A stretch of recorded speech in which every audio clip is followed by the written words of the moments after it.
Dude, I gotta tell you, I'm like, Jesus Christ, this is gonna be a hard class. So it's calculus? Yeah, Okay.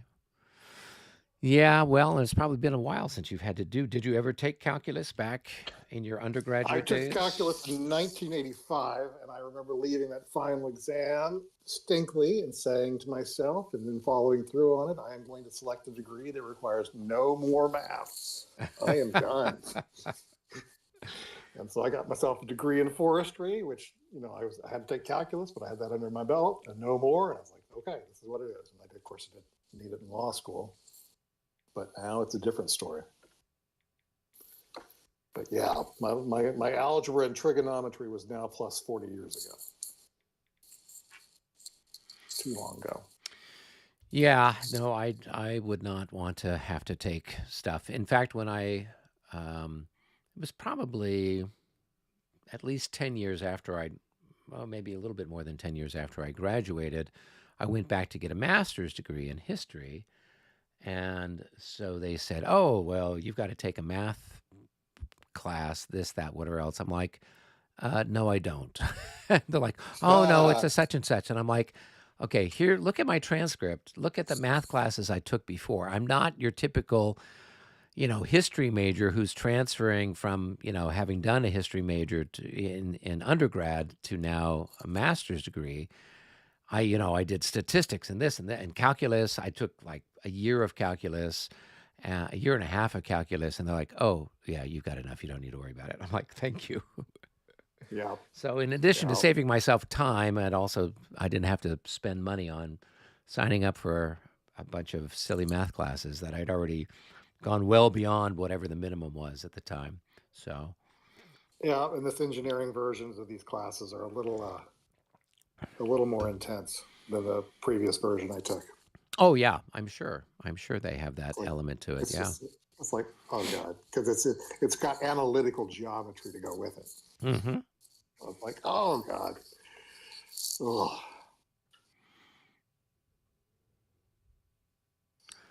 But it's something I either got to pass, or if I can't get through it, then I can't get through it.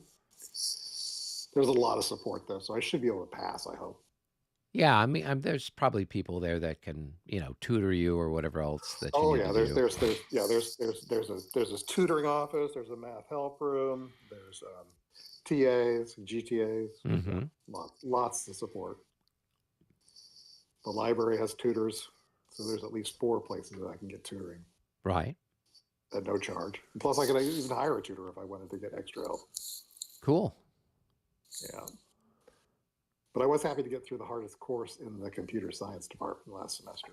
That was good. Well, that's helpful. Mm-hmm. Hey, so I've got a question for you, Brennan. If there's a French unit that's on slightly higher ground than another French unit that's in front of it, can I shoot the unit that's on higher ground? Yep. Yeah, shooting over the enemy is not You a can problem. you can shoot over the enemy. Okay. You just have to have line of sight, which you do then in that situation. Okay, cool. Because he rolled up some heavy cavalry, but he's got him behind cavalry skirmishers. And I'm like, yeah, I wonder if I could just target the guys that are on the higher elevation. You don't have to shoot the closest unit unless it's adjacent. You can shoot flexibly. Okay, that's good to know. He can't do it at you because he can't shoot over his own guys, but you can shoot over him at any target you like. Right. That's like the people in the fleshes. Yeah. The ones that are over there, that's who I'm kind of looking at. And I figure, okay, well, then I could roll through and potentially hit some other people in the process. Yep. When will they ever learn? When will they ever learn? Nope, they won't. You can teach them. So, hey, I was curious, Brennan, are you thinking that you're going to try to come out to Consim this year? I can't make consent. We have our clinical trial starting like in the coming week, probably. So we'll be pretty focused and hard to travel. I hope I may be able to make Gettysburg, but it's like a work surge. What are you clinically trialing? A drug against the mosquito virus, dengue virus. Oh, wow. Okay. It's a tropical virus that infects like 400 million people a year. It causes a very nasty fever. It's not usually fatal. It's a cousin of yellow fever and West Nile fever. And we've had government support and scientific support for a long time to work on it. We're getting into phase 2. We're going to see, does it actually really work?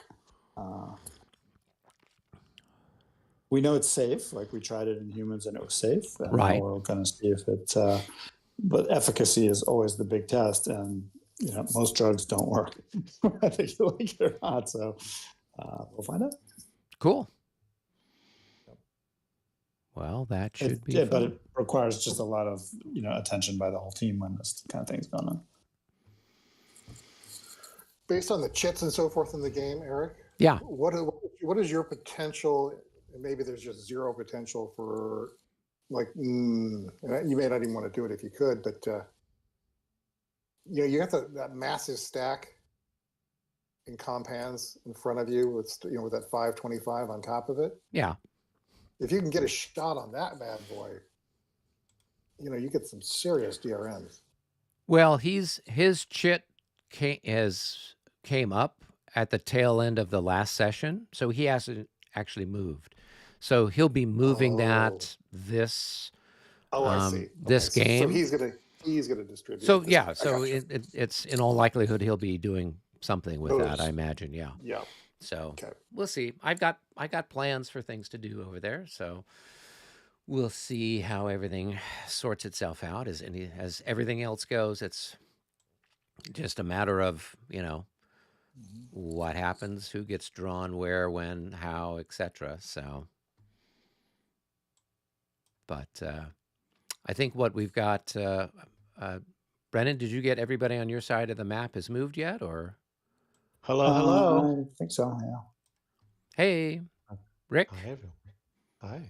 Hey, we got the group coming back in bit by bit. Yeah, it looks like it. Yeah, we're on our way. Cool. Continuing being Napoleon being mean to us.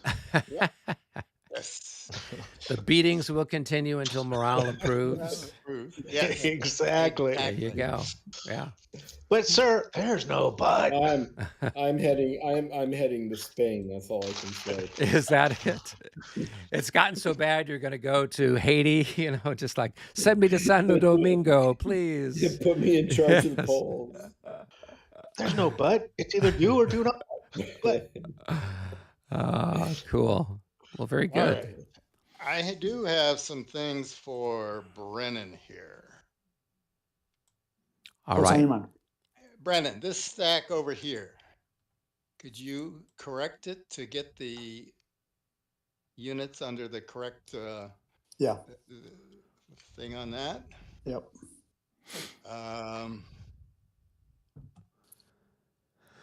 I have to go back and look at the previous version, but I'll do that. I'll square that away. Okay. Also, where is Velovsky? He is the Velovsky or whatever, 4th Cavalry Brigade under Uvarov. I could not find him anywhere on the map there. Here is his units. Oh, he got killed. Oh, he is? Okay. Clausewitz took command. Clausewitz has a 1st Cav 4th Brigade. Okay, great. All right, I was on that. All right. I was reading Jomini, and Jomini said, keep the cavalry reserve out of range of the enemy artillery. They put them 1 hex too close, and Robert killed them. So what I did was I labeled the new commander name on my counters once Eric killed mine. Yeah. Otherwise, I got. And Clausewitz has a label on him too. So. There is an activation marker under down here by the Great Redoubt. There's an activation marker there. Who does that belong to? Agavut second core.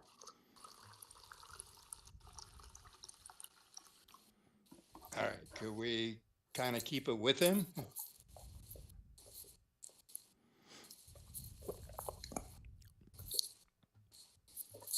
And who does this third move belong to?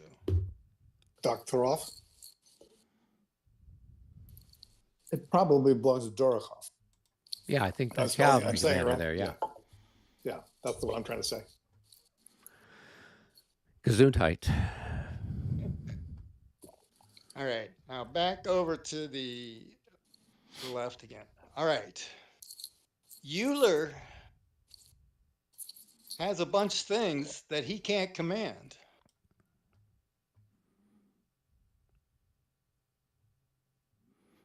That's fourth corps artillery. His reserve artillery can be put down to the divisions, but the division artillery cannot be brought up to him. Is there some kind of special rule about grand battery leaders? There is. Is that for, I know it is.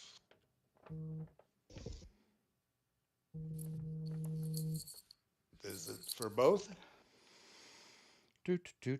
Grand batteries. Artillery leaders of special ability may, at the usual cost of 1 command point, which is what we've been spending over there, form a MOO consisting of all artillery batteries, regardless of higher unit affiliation, within the span of 3 hexes. That is, the artillery leader has a command span of 3 hexes. Grand battery MOO functions as any other MOO. That is, they may move limber unlimber when their chit is pulled. Grand battery need not retain its organization from turn to turn. Batteries may be attached and detached at the moment of the MOO creation. Players should keep track of which units form part of this MOO when the MOO is created. That's what he's been doing for the last while. Okay, what the number is that? That's under Okay, special rules 6.1 under grand batteries.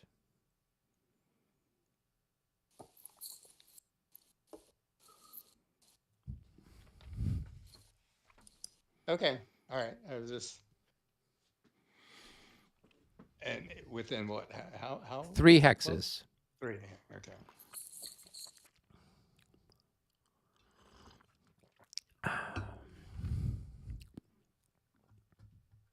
Okay, I think that covers pretty much what I was wondering about. All right.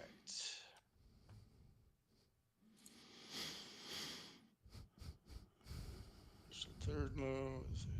Okay, yep. All right, sounds good. Cool. So where are we at?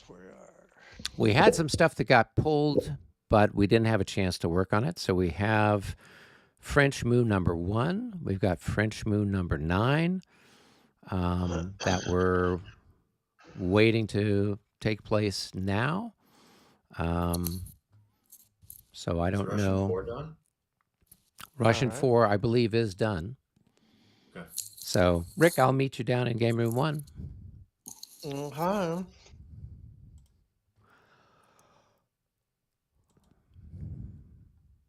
Waiting to see if Napoleon shows up. On me. All right, okay. So All right, let's go. I will activate my boy Gerard, I think. Gerard. Okay, the he's left over on the side. side. Yeah, sure. Let's see. 5, 6. He's within command. I'm going to move this guy there for 5. Yep. Do you react? Nope. Okay. I'm gonna change formation because why not? Why not? So 5, 6. Mm-hmm. What are these guys? Let me look at the. Make sure I got the right guys on top. Yeah, there is a bit of a difference. Yes, yes. between the lower numbered battalions and the higher numbered battalions. 16 and 26. What? Yeah, exactly. It's like, oh my gosh. What just happened here? Yeah. All right, this next stack is going to do the same thing, but it's going to go to here. So 5. Yep. And then I do want to change the bottom guy. Hold on. Let's see. This guy's good. That guy needs. All right. So this guy's on the bottom. That guy's there. That guy's there. Okay. And then they move in. That doesn't cost anything changing order, does it? Or does No, no. those guys will move there. Move him back. Wait, no, he wasn't there. He was actually there. Oh, he was there? Yeah, you Next just to you? moved on top of him. Yeah. Okay. Cool. Yeah, you can move him if you want to, but No, for now, just keep him there. I'll move those guys there for 5, 6, 7. yep.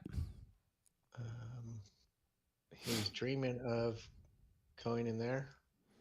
Eventually. I have this pipe dream.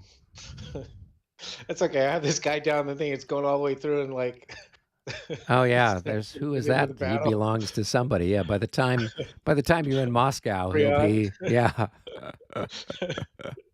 It's like, okay, hold on. Now you want me to go to the woods and Yeah. the swamp? No.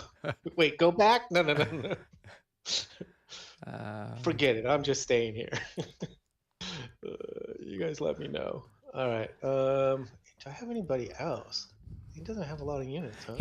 No, he's got this regiment over here. Oh, there you go. Yeah, those are his guys too.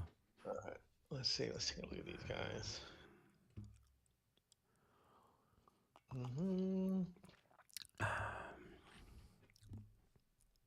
Overall, they're pretty shitty too. But it's weird. Why do they have really good guys and really bad guys? Were they just training like, oh, this guy? So usually the battalions with the higher numbers, the 4th, 5th, 6th, they were coming from the depots, so they didn't have as much sort of training in the field. So the guys that are in the 1st, 2nd, 3rd battalion, typically they were more experienced, and so that's why they've got better morales. And then the other guys are like replacements that had been training somewhere in France or Germany and then got shipped back. So shipped out. Yep. Have fun.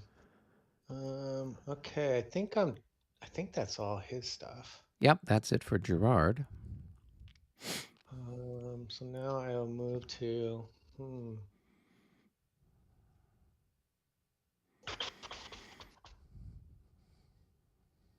you have a light cab there.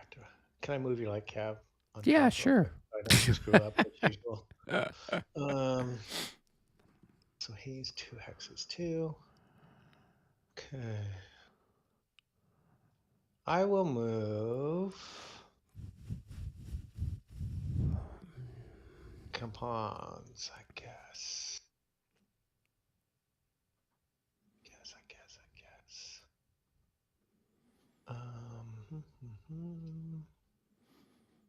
That group is just too big.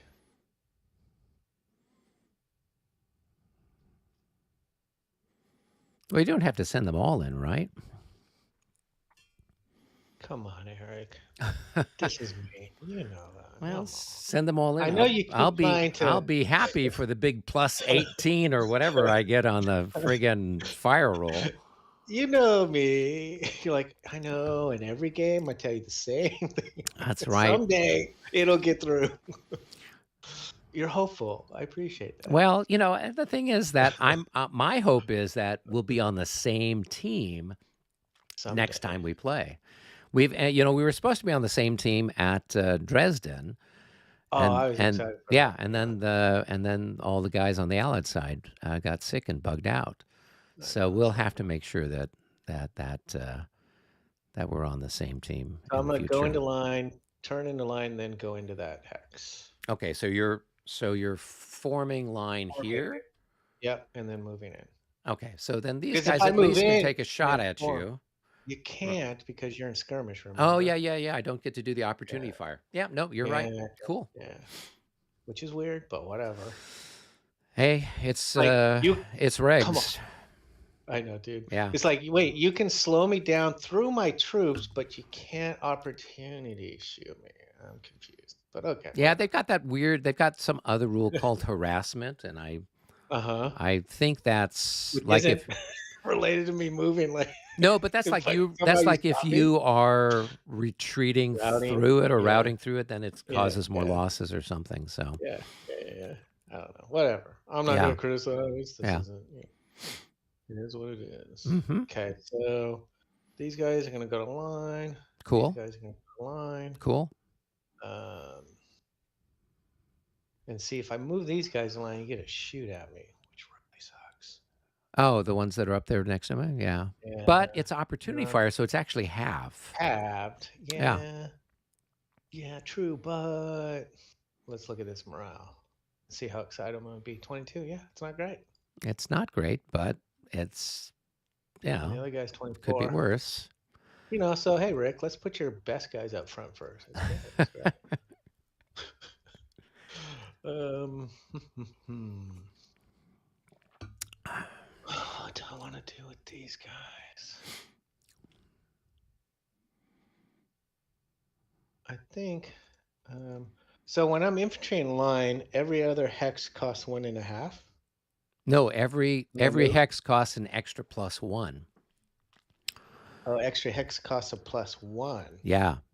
So, like if you're in line, and you're moving through the brush, each hex costs 3. So it costs 2 for the brush +1 for being in line. If you're in the clear, every hex costs 2 as you're marching along. Yeah. And cavalry is 1.5 if it's 2 hex line. No, cavalry. I mean, I don't know if it's a 2 hexes. I'm not sure. I purposely told Brennan I'm not paying any attention to the regs. I don't have enough brain capacity for that, and I've got a designer who sent me a game he wants me to evaluate, so I've been trying to read the rules for that. Nice. I've got other stuff that I'm doing. I'm just like, okay, I don't have enough bandwidth. Plus, I'm play testing ALAW for Clash of Arms. So, yeah, it's just like, no, you guys do it. Yeah. All right, I'm going to put these guys in line. Yeah, that's funny. But, luckily for you, you're a good player, so it doesn't matter too much. Yeah, for the most part, stuff is stuff. It's just like the little minutia things like, you know, I don't get to do opportunity fire, or, you know, this is halved or that's halved, or some other sort of thing. I'm like, okay, whatever. Yeah. So. I hear you. But I have been playing 5th edition. I'm just like, oh yeah, there's a reason why I like 5th edition better. Well, the thing is that it moves faster, right? Yeah. And that's the big thing is that we do bing, bing, bing, you bang it out. And, you know, even if you're like, even then when we were playing at Dresden, we gave those guys more time to maneuver their guys around, more time to do stuff. But even then we got through a lot of stuff. I don't know if we would have made as much progress if we were doing it with Maria Louise or Regs, with not having that sort of time limit to try to focus people. No, I thought we moved pretty briskly with the players that we had. Yeah, I was happy. I was happy with all of that. That was a fun game. Yeah, I think, you know, mistakes were made, and let's not look at the rules too serious on certain flanks, but you know, I think people had fun. Yeah, well, and Robert is the key part. Yeah, Robert's going to try to make it out this year. So he and we got together on Saturday. We were trying to figure out what game to try to play. So we'll have to sort it out. Okay, is Campan's done? I'm going to try to go to line with okay. Well, then I'll take a shot at you. So it's going to be 16-7. So that's going to be 2.5 to 1. A 41. That's a hit. Yeah. So make a morale check for those guys, I guess. And that's good enough for them. Let's take a hit. Where is unit? Oops. Incremental loss. All right. All right. I'm done with compounds. Okay. Who's next on the list? I would do Freon All right. next. What am I going to do with Freon? Forest is 3, I think, for him. That's correct. Yeah, and the skirmishers don't project into the forest. Right.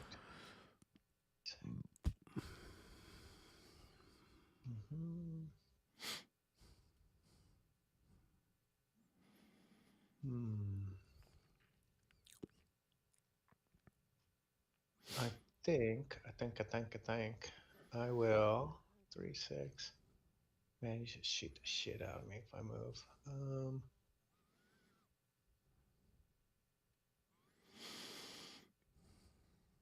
And I have to. That's a stupid question. Never mind. 3, 6.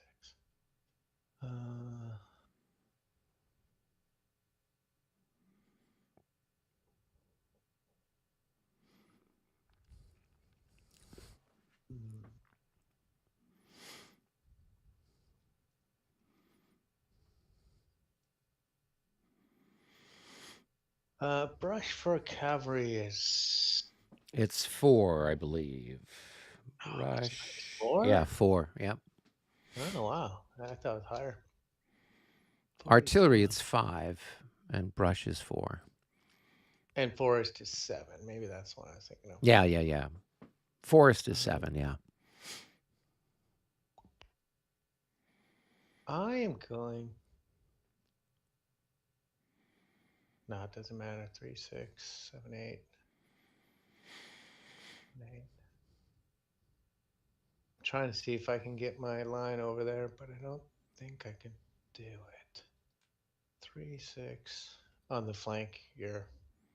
As you look at the screen, your rightmost flank. Right. Out of guys to get to that brush, but I don't think I can. 6, 7, 8. Well, you could move. I mean, these guys could just move there, right? That's going to cost them. No, no. These are the ones it's this hex I was trying to see. Oh, over there. I don't think so. I don't see how I could.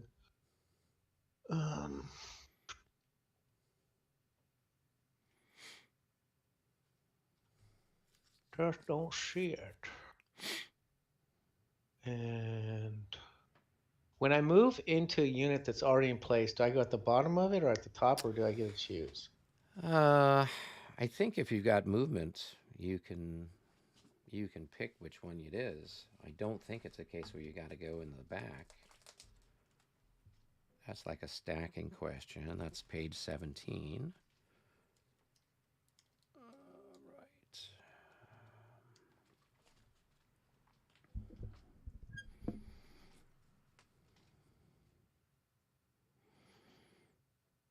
Yeah, I don't think there's anything particular that. I don't think there's anything particular that says, as far as changing stacking order. Okay.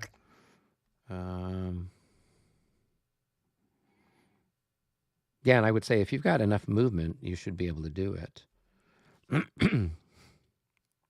You just have to conform to whatever the stacking is for that hex and go into whatever the formation is that the other guy is in.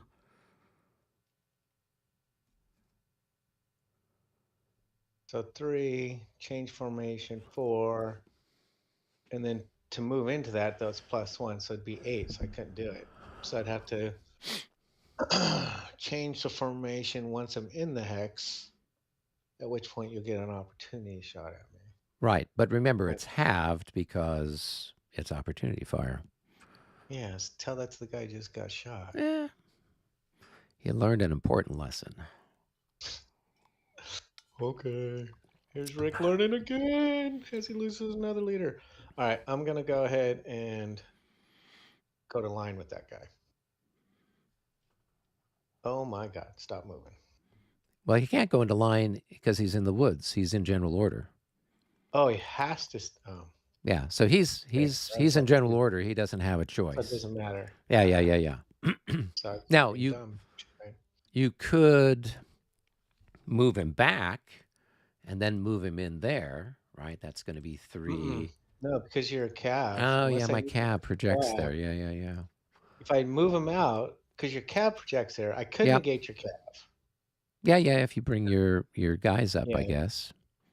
But then I'd have to do them first Yeah. before these guys. But so I could do that, but I don't know. I'm not sure it's worth it. That's the problem.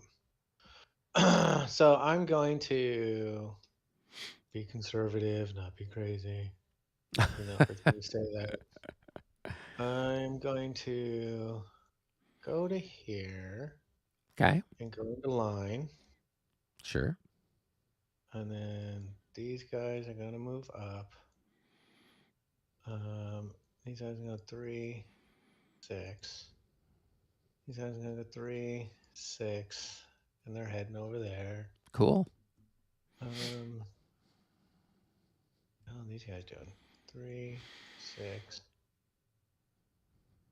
My artillery is out of command because, I'm great at keeping them in command. And then Freon, where am I going to move him?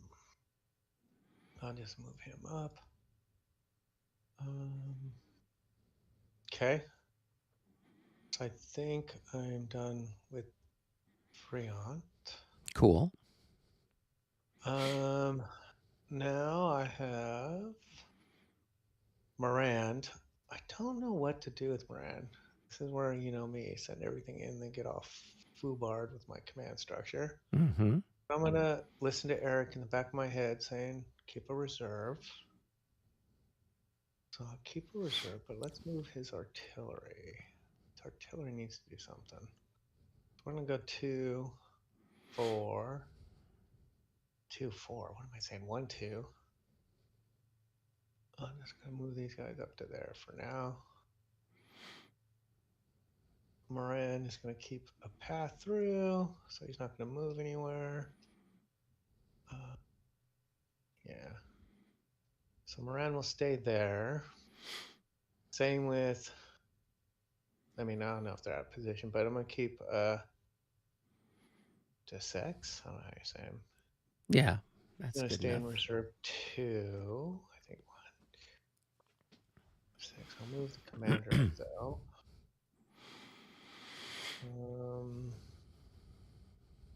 I will move his artillery.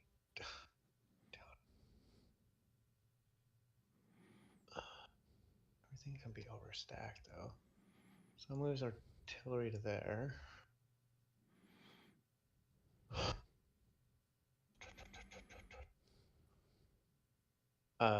Remind me to talk to you out of game, offline, to just talk about the total failure of the cavalry on this flank and the idea behind it. Yeah, I'll be happy to, because that's one of the things that just like that. Yeah. So good. Yeah. That's a concept conversation at dinner we'll have. Oh, yeah. Yeah. So let me see if I can continue to create stupidity.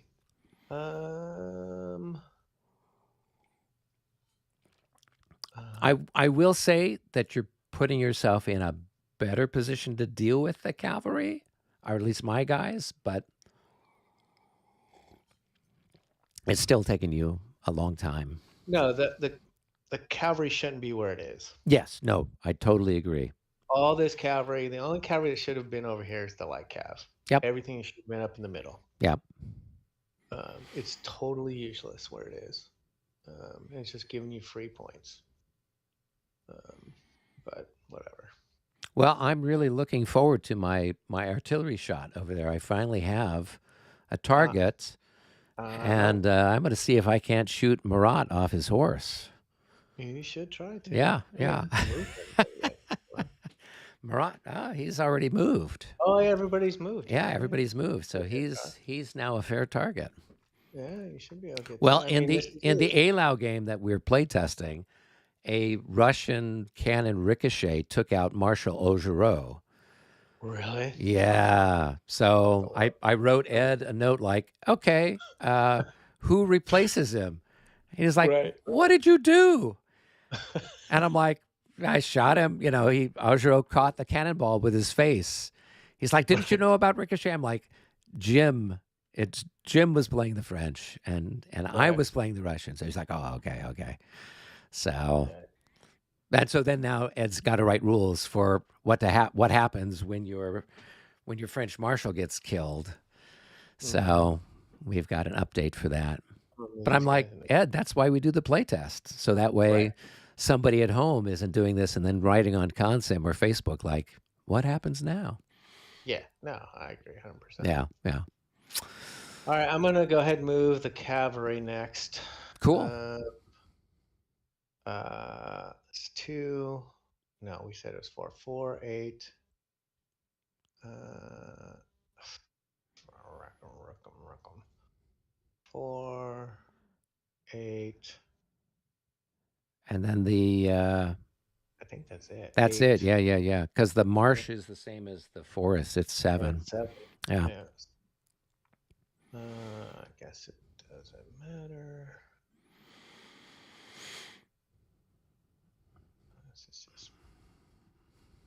Okay. So I can't get through. Let's do this instead. We're going to go 7. This is just making me really, really sad. 7. 14. I should have just done what I wanted to do and all would be well. Well, this is the joy of the group game. Where is it though? Is there really joy? I'm just asking. 6. I'm kidding. I'm having a great time. 3, 4, 5, 6. It's like I was telling what's his name over on the left flank there. It's like you're playing against one of the best players. Yeah. So when Robert and I were together, we got together on Saturday. He's like, "Oh yeah, I'm getting it." I'm like, "But yeah, you're probably learning a lot too." He's like, "Oh my gosh, am I ever?" So yeah, that's the thing. When you're up against somebody who's got a good sense of how all that stuff works, it's painful, but you come out the other side knowing a thing or two. Yeah, for sure. Yeah, for sure. Yeah, I think it's with any game. I think especially when you go against good player. I mean, half the battle is not losing your morale in the middle of it, right? Yes. You can get through that down point. Usually, you can come out even ahead. But it's that initial, I'm getting crushed part that usually gets you. It's like we're playing Carwell right now in ASL. Right. And the Marines are just getting crushed. And most players give up after a turn or two. Right. They don't realize, like, if you can get through that initial morale of seeing all your stuff getting slaughtered as they come up to the beach, once you get that foothold in, you're good. Yeah. And then you start kicking some butt. But, the Marines players usually lose their morale watching that. Yeah, no, that's fairly typical. And that's what, I've played some guys that their whole strategy is not to break your cardboard unit's morale, but to break your morale as the player. Right. Like, come on. What? Yeah. I'll put him there. Yeah, for sure. Yeah. For sure. It's like, come on. But it's fine. It's a good learning experience. Okay, so this stack is illegal. So I have to figure that out because he's in the forest. Oh, yeah. So I'm gonna. Yeah, you just have to break him down. I'll just move him there. I'll just leave him there. Well, and the other can't do that. So yeah. All right.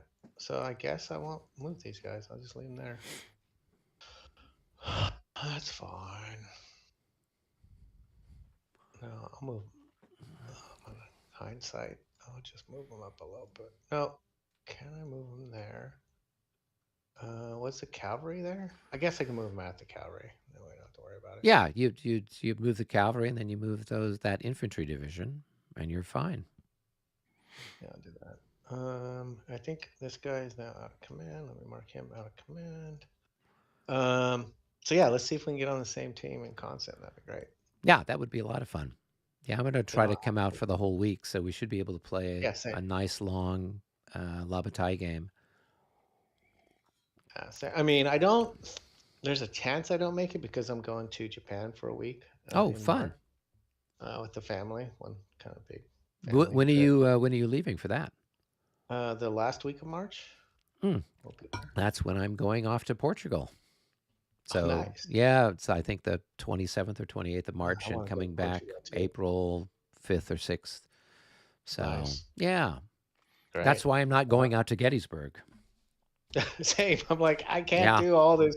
Yeah. So something's got to give. It's Gettysburg. Yeah. So, but definitely ConSim. That's the Yeah, best we have. conference. I got to go to that one. For sure. Yeah. I think I'm done. I have to move. You're gonna move Davoo? Yeah. I want to put him within gun range of you so you can kill him. There's as long as he's in the brush, there's no way anything's gonna ricochet through. That's a good point. Yeah. God. Yeah. I will move him to here. Let me see, is that right? 6. No. Oh, you don't want him that far forward. If he's lined up, if he's in the same hex row as Napoleon, so if he's over here, then 1, 2, 3, 4, 5. Well, I assume Napoleon's going to move. Well, but the leader chit's already happened, right? Oh, the leader chit's coming up. Okay. No, I want actually that's a good. I want him about there. Where? You want him right there? Yeah, that's where I indicated before. 1, 2, 3, 4, 5, 6. 5, 6. So I'm going to have to pull these guys back.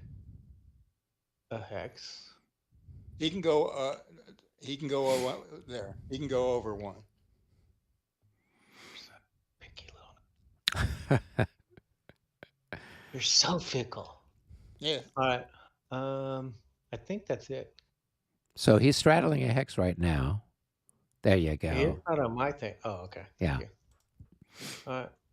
So I think I'm done. I'll move this over here with my little stack. I'm actually gonna. Go ahead. This artillery needs to limber up.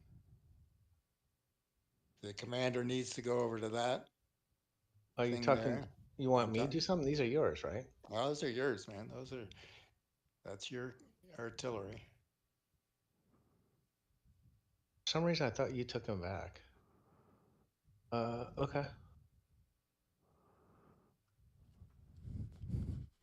So go ahead and roll. It looks like he's, I don't know, what is he? Is he horse guns or foot guns?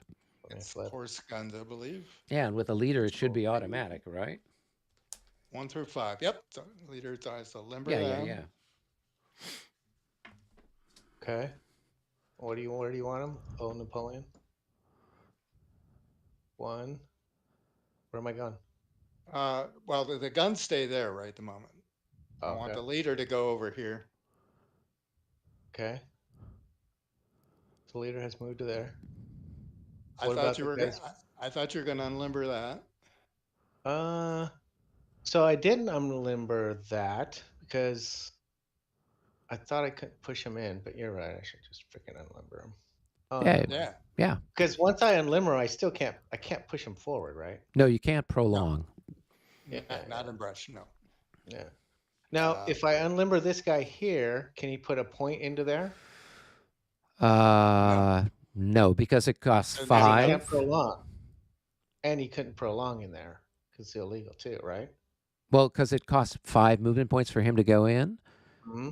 And you can't prolong. So there's no easy way to get there. You'd have to move him in there, and then the next turn you could unlimber him there. Well, next turn, if he's in that hex, I can unlimber him, and 5 would move me into there, right? All right. So right, but you wouldn't be able to then unlimber him. You can't move him and then unlimber him. So you'd move him in, and then you'd wait, and then the next turn you could unlimber him. So it would take you basically 40 minutes to unlimber, to get him in where you want him. I'd move him in here, and then you can unlimber next turn if well, they moved not really. Yeah, he doesn't have enough movement to go there yet. Okay. Yeah. Okay, he's fine. All right. This one here then can come up and half in here and half in here. Like that. Yep. Okay. And you might as well move this guy up. Okay. Well, but let's he see looks who- like he's assigned to Drouot. Drouot. And He's this guy, actually I don't going- know that this guy can. He's not part of the division, is he? It Oh, says no, he's not. 2L, That's right. He's part of the. There's Right. some cavalry somewhere. Yeah. All right. So he's still unlimbered then. Okay. Oh, okay. He's still unlimbered. The 16-7. Who does he actually belong to? I think he's part of.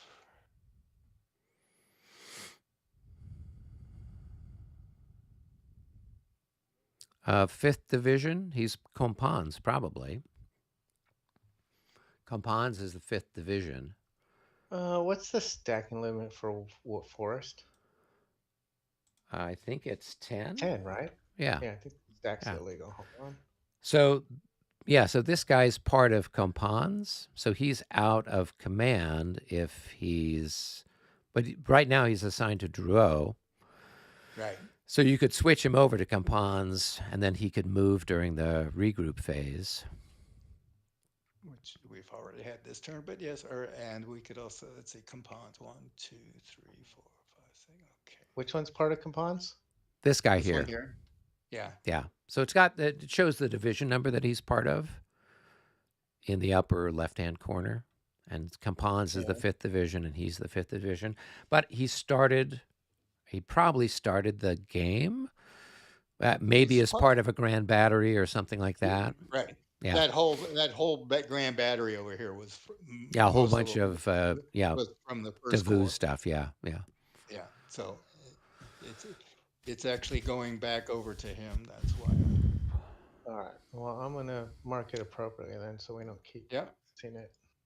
And Okay.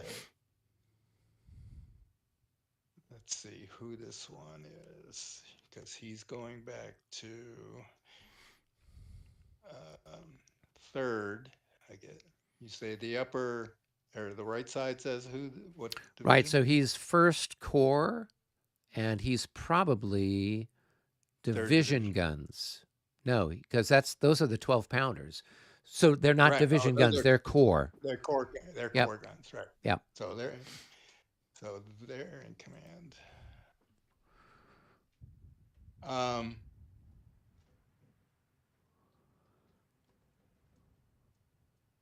Okay, if you have Davout here, is everyone else still in command? Everyone but my cav, my light cav. 2, 3, 4, 5. No, they're in command. So if Davout's here, 1, 2, 3, 4. Oh no, they're not. They're one away. Did they move or? They did. Can their commander stay back here? I mean, if Eric is okay with me. Yeah, no, back. that's fine. Yeah, go ahead. Yeah, let's put here because that way. Okay, so these guns are going back. These two are the corps guns. They have officers on them, so they will be in command because they're within range of Davout. And so they're moving with Davout? They not this turn, but right. So should I switch him over to Davout labels? Yep. Yes, you should. Well, but don't you do that at the beginning of the next turn? Yeah, beginning of next turn. Yeah. They're not moving this turn. No. I'm just labeling them so I don't forget next turn. Yeah. You can go ahead and change it now, but yeah, they can't. They wouldn't be able to do anything right now. Yeah. So this is okay. So he is. All right. So I can assign him down to anybody. All right. Okay. How do you spell Davout? Just D-O-V? No, D-A-V-O-U-T. Oh, you. That's right. Yep. Sorry. Dab out. Oh, I feel so bad about these uneducated Napoleonic players. When we first started playing the game, we were like totally butchering all of the French pronunciations of everybody's names. Yeah, most of them because the French is such a marble mouth language. You're alienating all of my French viewers, David. Oh no. That's right. Okay. Anything else, David, before I say I'm done? I mean, Napoleon. Just call him Emperor. His I refuse. Excellency. That works Which too. is why he sent me into the woods. Is that it? There you go. I refuse. Fine. You don't No, call me Emperor? Go into the woods. Yeah, into the woods. All right. No, it looks good. Yeah, it looks great. Yeah. Mm-hmm. It is a good disposition. So, All cool. right. All right. We go back up to the cup and see what's come up. So it looks like leaders are going to do something. And I've got some leaders to shuffle around. All right. I'll head back up to the lobby then. Yep. I'll see you up there.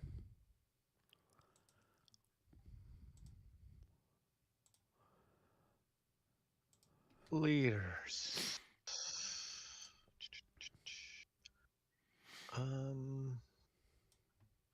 This is when I would move Morant. Except you've already moved him. I'll move him up there. Yeah. I mean, I illegally moved him. I will now officially move him correctly up there. There you go. Even though I know you're going to shoot the shit out of me. David, you're back. Mitch has a chit facing your units there. Okay.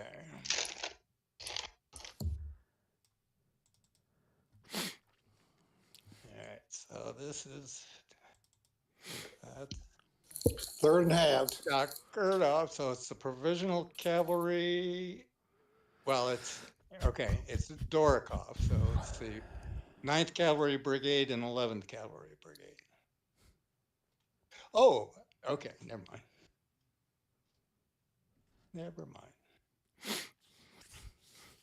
You get your shot. You're just going to roll and see if it's worth calculating. Oh, you're moving away? Yeah. All right. So I've got 8, 8, 24, 12. So it's 8, 8, 8, and it's halved and It's quartered. Well, it's thirded and then halved.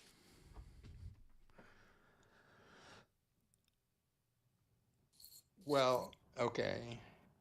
It's times 3, then thirded, then halved. Or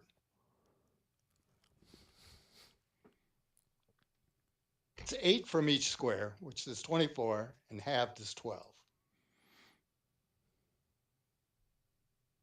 So it's 1.5 to 1.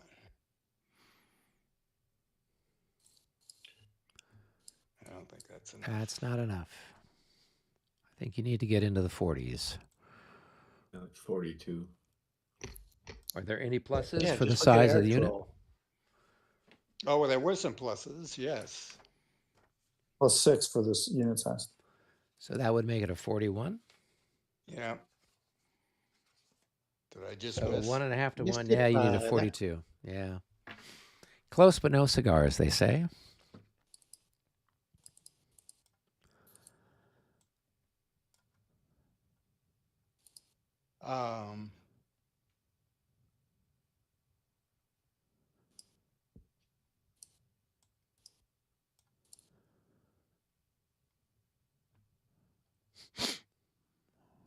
Did he roll to disengage? Cavalry doesn't have to. Oh, it doesn't? Okay.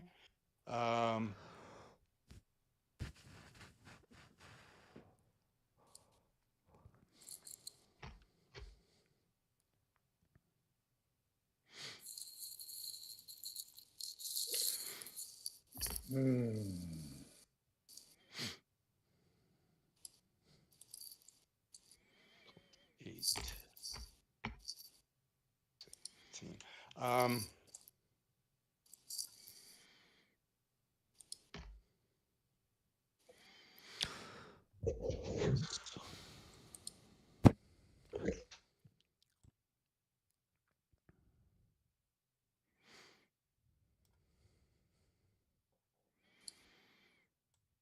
Is that it? Time for another chit? All right. Well, yeah. Sure. No, David needs to roll. Keep moving his leaders, but Oh, yeah. Well, we can grab another chit and see what we get.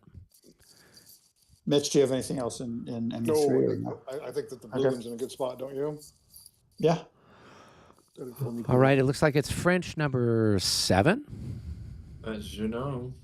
And then it's Russian number 2. That's my guy. All right, I'll meet you down in game room 1, Rick.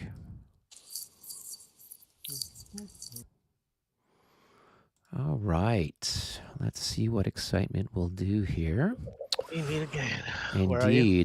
I think I'm going to start with, I'll start with the converged grenadier group of friendly people.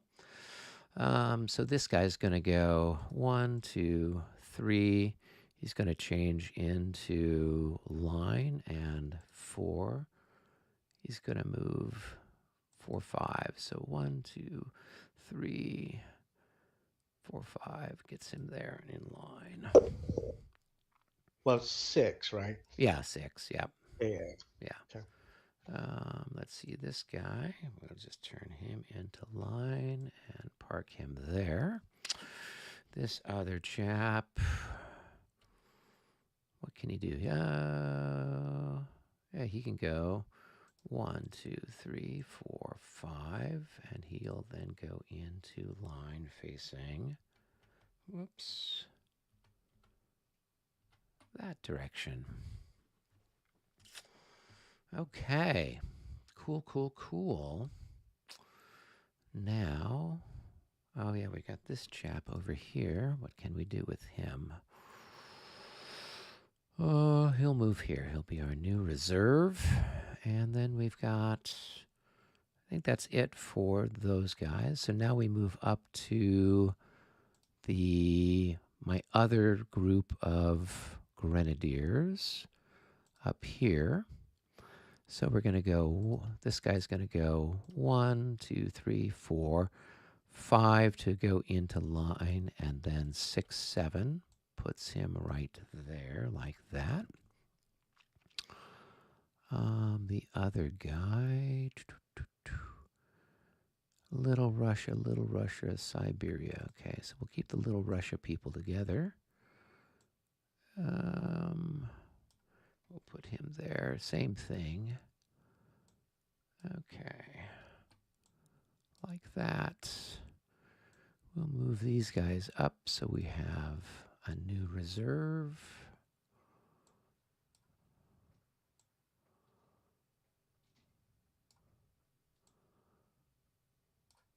And we can put our leader, where do we want to have him? Oh, wait, I got more guys back here, don't I? Oh, sheesh, that's a big outfit, isn't it? 1, 2, 3. Okay, put those guys there. And those guys there. Yeah, that'll work. And then 1, 2, 3, 1, 2, 3, 1, 2, 3. Everybody's in command of sorts. 1, 2, 3. No, actually, people aren't in command because the cavalry is in the way. I keep forgetting about that too.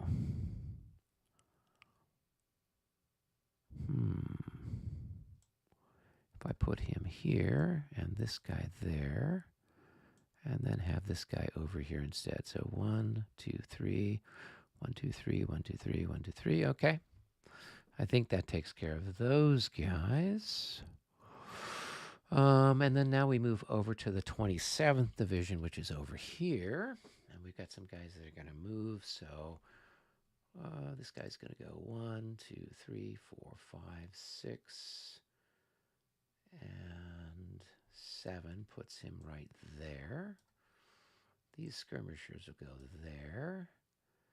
This guy's going to go 1 to change into column 2, 3, 4, 5, 6, 7, facing in line this way.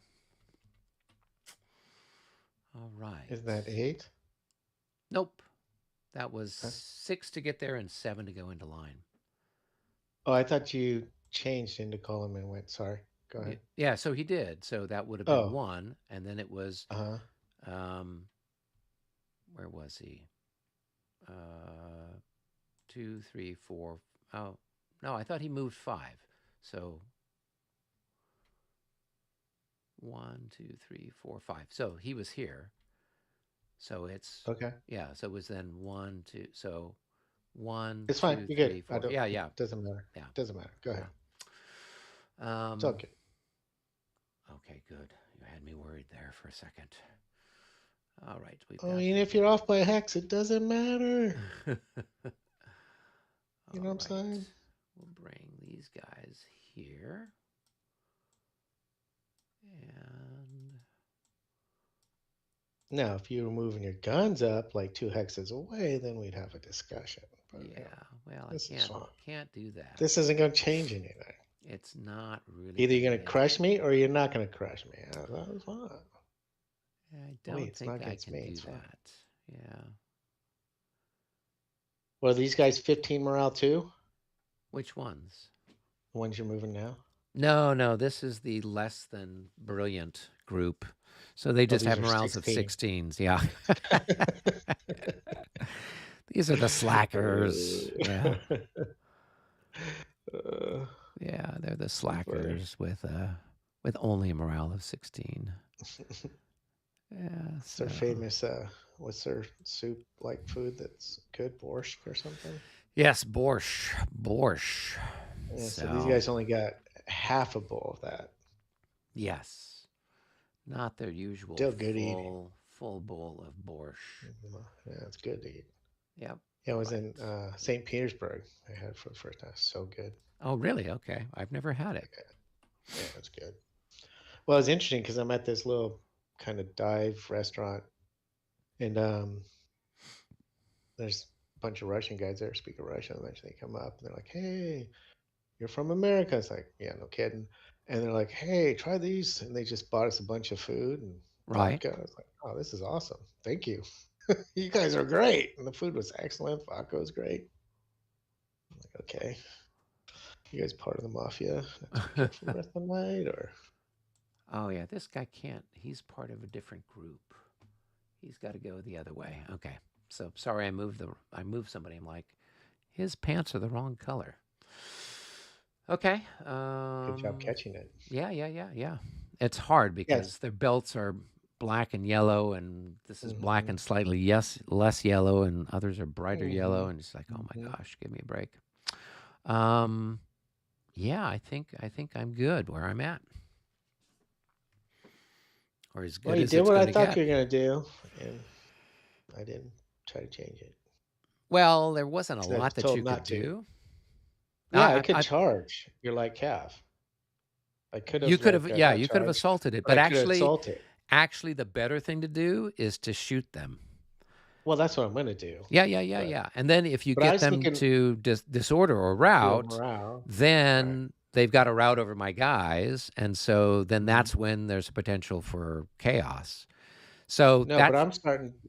Yeah. For me, I wanted to assault it to stop you from forcing my disordered guys from surrendering. Oh, yeah. Blocking. But I'm not assaulting your guys. So doesn't matter. You're going to shoot my disordered guy, and when he goes to rout, he'll surrender, right? Yeah. So if I had assaulted your like Cav, which is what I wanted to do, it's going to force you to run away, and then I have a way to rout out. But I'll rout over my guys, but that's okay. Yeah, but it really wouldn't, because the fire phase happens before the assault. So you would mark him. Oh, so it wouldn't have mattered. No, it wouldn't have mattered. So when I did it, I said, okay, well, there's a good chance that Rick is going to assault, and I'll just stay there. If I can get his guys to rout during the fire phase, then they're toast. But if he, that's a good point. Yeah, because of the order of how it's done. So this is actually better, because then you shoot at me, and then if you get me to disorder, then I have to compress down into 1 hex. And then that might leave a space for your guy to squeeze out, potentially. Yeah, I'll just take a loss. Another loss is all at that point. Yes. In theory. Yeah. So depending on how well you shoot, I've got a I bunch of might have brilliant a guy guys left there. at the end of Yeah, it. yeah. Maybe. Yeah. Yeah. You rounded, but you have one. Have a nice day. Yeah, yeah.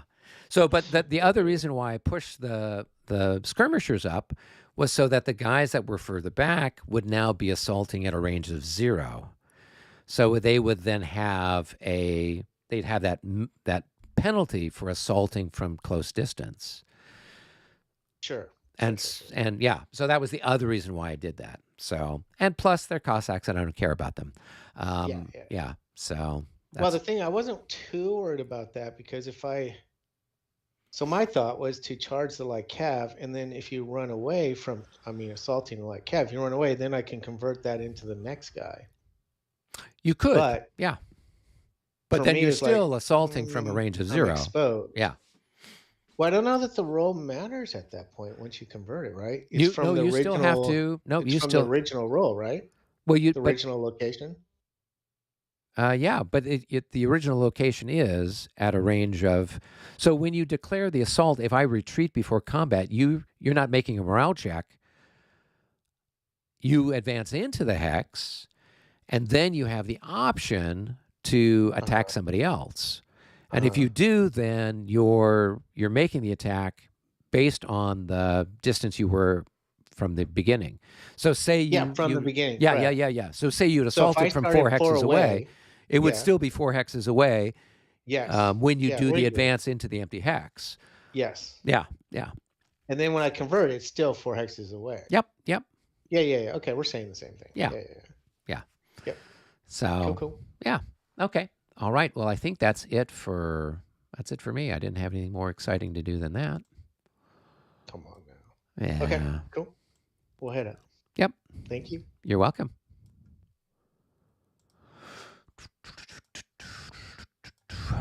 Having doesn't count though against them. Not for artillery. Yep. Then it'll ricochet into the battalion behind. That's a 3-1, but -6 miss.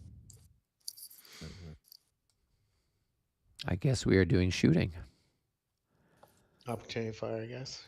Rick, do you want to start off on our end and work our way across? Wait, are we shooting?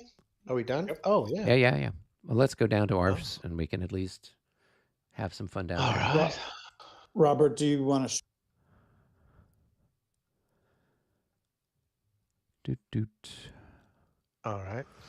All right. So, because we got a lot of stuff, since we got people adjacent now, there's going to be more fire. Do we? We do. So here, I don't think there's anything that our skirmishers can do against each other, but you've got these guns here that can fire, and you can throw in your 3 skirmish factors as well. So you're going to be 17 to 13. So it's going to be a 1-to-1 against those guys there. Nope. And that's a miss. Scratch some ammunition. Where is decrease, right? Okay. Yeah. Over here, these guys can skirmish at you. Nothing. No. Oh, yeah, me. Yeah. Go ahead. Yeah. So I think. I'm talking about my guy skirmishing. I'm like, no. Yeah, no. I think I am. Yeah, I'm a 4 factor. So you are in line. So I think that's a defensive 8. Yeah. So it's a 1-to-2 shot. Here we go. Oh, that's a big miss. Let me flip those guys back. Okay. And I'll put the out of command marker back on them again. All right. Now you've got some guns here. You've got, it looks like 3 increments of guns. You can pick a target. Why don't you shoot the light cav? The one north of you or east of you? I'm going to be shooting this hex. Okay. So you've got 14, you've got 21. So 21 to 13. You're at 1.5 to 1. 44, that's going to be enough for a hit. All right, and I think they've already taken at least one hit. Now they're up to 3 hits. All right, let's make a morale check for them. 41. They're happy.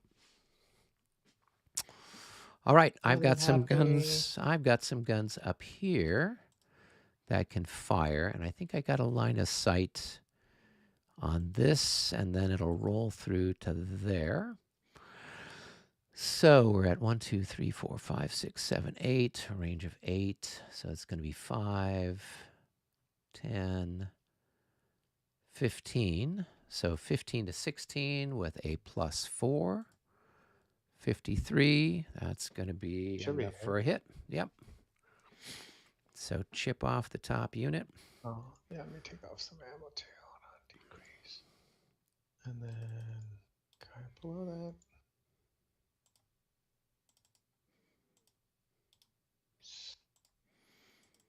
All right, and then the guy That's on the top, first take a time that hit. guy, yep. Plus. All right. And let's see. That was the first time those guns have fired. Okay, cool. All right, and so then I've got a 15 to, well, 6. And I'm going to have a big fat plus because you're a big fat target. So I'll have a +18, but a -6 for the ricochet. So here we go. Let's see if we can shoot Marat off his horse. 65 at not quite 2 to 1. Let's see, 15 to 8. Oh, 15 to 6 is going to be 2.5 to 1. So it's 2 hits, and it's a leader casualty. But what leader? Well, how many leaders have you got in the hex? 1, 2. You got 6, it looks like, right? 6 leaders? Yeah. Maybe. 1, 2, I got 3, it looks 4, like 5, 6, yeah. Yeah. So Marat's on the top, so he's number 1, and then we'll just work our way down. So let's roll 1 die and see who gets hit. Number 3. Oh, you rolled a die. Oh, okay. Yeah. Cool. So that's going to be Nasute. Nasute is hit. And let's roll to see what happens to him. Oh, he caught the ricochet in the face. So he's dead? Yep, he's dead. Okay. Put him over there for now. Then I took 2 hits. Yep. And you'll need to make a morale check with a -4 for the loss of Nasute.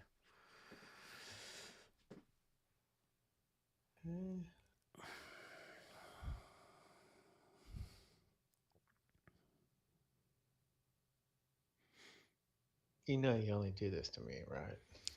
I do, but the because chances, I'm a nice guy. The chances that I'm going to come up with a 65 or 66, it was just like, you say know. that all the time, and yet you do. So, what are the odds? It's not going to happen. Well, okay, at least that's another one over there. Well, at least Marat didn't get shot off his horse. That would have been a real inconvenience for you. Yeah, you know. Nasute getting hit. I guess. So 1, 2, 3, 4, 5, 6, 7, 8, 9. So I could roll through here and hit those guys. Can you roll into brush? I can ricochet into brush. I just can't ricochet through brush. Through brush. Yeah. And those guys are 10 away?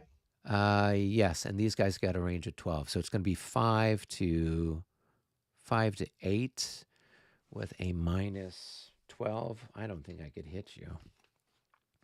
Yeah, I don't think I can hit you. So don't worry about it. He's safe, at least. All right. Then we're over here. I've got these 2 skirmishers. There's 7 points worth on this, so it's 7 to 8. See what we get. Well, that's good enough for a hit.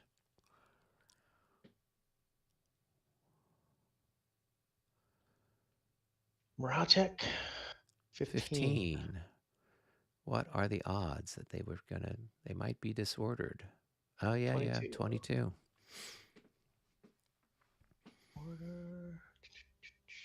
Oh, and did you roll for your guns when they got hit? The guns? No, I did not. Oh, yeah, make a check for them, I guess. Hold on. Yeah. Let's see.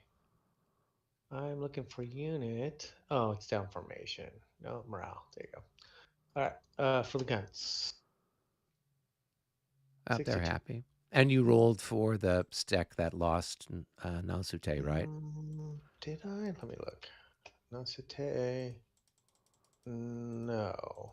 Okay. Doesn't look like I did. Yeah. I'll go ahead and throw some dice for him. 12. Well, they're going to be disordered. Yeah. Disordered. Okay. All right. Now we're moving over to where the infantry are all engaged with stuff. So let's see what we can do here. I wonder if I can hit you from these guys that are over in the... Nope, they can't. They're firing through their colleague there. All right, well, I have this guy fire on this guy. So that's going to be a 16 to 10. So that's going to be a 1.5 to 1 shot. 55, that's enough for a hit. Okay. Morale check. Yep. Oof, he's going to be 14. disordered. Jeez, I'm rolling like crap. Okay. Yeah, and he's actually, that's his second hit. So you've got 2 little 1 markers on him. Oh. Hold on. Now you got 3 little 1 markers on him.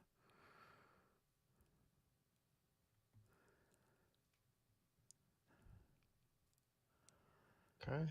All right. Then I've got... And we said he's disordered. Yeah. Now, do I shoot back? Yeah. Wait? You shoot back.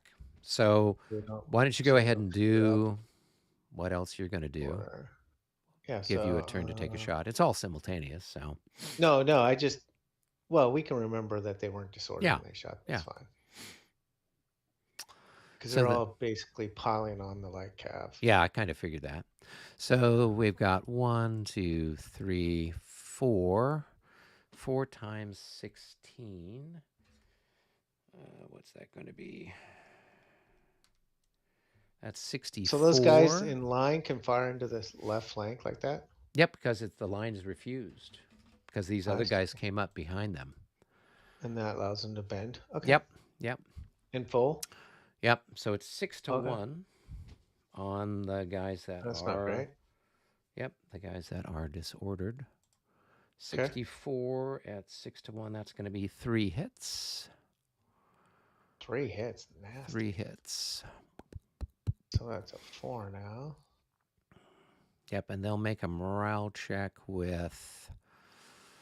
They'll have a -6 for being half dead, a -6 for taking more than 50% casualties, a -3 for being disordered, and then another -3 for being a stack without a leader that's not in column. So they're going to have a -18. A stack without a leader? Oh, aren't they the same group though? So that doesn't matter, I thought. It's only if you're in column. It's only if you're in column that you don't have the penalty. Okay. Yeah. So a 34 is going to be a rout. What about the guy Andre? If the top stack the top guy fails, they both fail. So they're gone. Even though the stack under would pass? How does the stack underneath pass? Well, he doesn't have this half the guy's dead, that sort of thing, right? I'm not saying he did, but let's assume that he did. Because he doesn't have the half guys gone, for example, right? Well, I don't know how it handles. I thought if the top unit fails, the whole stack fails. I thought the row counted for the whole stack, but I could be wrong.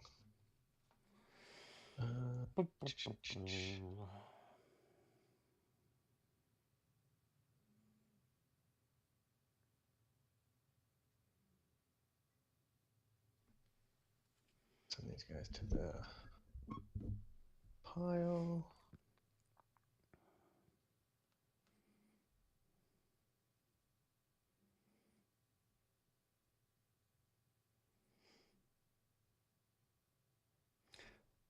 Yeah, so it says, whenever a unit in a stack fails a morale check, all units beneath it in the stack also fail, regardless of their morale ratings.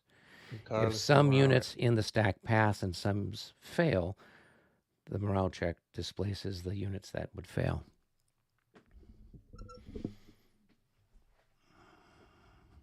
But how would you have some pass that and some don't pass? That makes So no sense. if Like I the said, so it says here, so if the top unit of the stack passes, the next topmost unit will modify the die roll by a +3. If this unit passes, the modified die roll for the next stack by another +3 or +6, okay, and so so forth. it's the key is the top unit Yep. passing. Yep. Got it. Okay. And so those then they would guys, all route. yep. So then they're all gone, but Now they would be have able to to wait, fire though. into. Well, we have to wait because what happens yeah. is you like cab Yeah. routes, right? Yeah. Well, just leave them there. Don't take them off yet. Oh, now you're just teasing me. Let me flip them to route. Control F. All right, let me put them back here for now. Okay. Yep. All right. Okay, so now why don't you do your fire on my cavalry? Okay. So you're going to have half of this guy because he was disordered, and he's, this is a rear-facing hex, so you could add him in. Well, I But mean, it's not a he's in rear-facing. He's facing yeah, everywhere. He's got all yeah. around. So you'll Oh yeah, have because disordered. yeah. So you have 4 for him, 8 and 8. So that's going to be 20. I don't know if you want to throw this guy in for that one or save him for over here. Well, let's look at the breakpoint. So 20 to what? So skirmish in the woods In, are 14. So if you and add make it another, 28. you'd make it 28. You'd have a 2-to-1 then there. So that might be worth it to get the hit. Yeah, I'll do 2-to-1 to there. Okay. Roll your dice, see what you get. Oh, Yeah. okay, that is a miss any way you slice it. And then Yeah, this guy is going to have 12 to 13. So a 1 to And 1.5. these guys can't add? They can't because they're in column and they're facing, there's their front facing hexes Oh, that just way. those 3 front. Yeah. Got it. Okay. So go ahead and roll for them. No. And that's not enough. So now you can Okay. remove the guys that got routed. Yeah. Let's do that.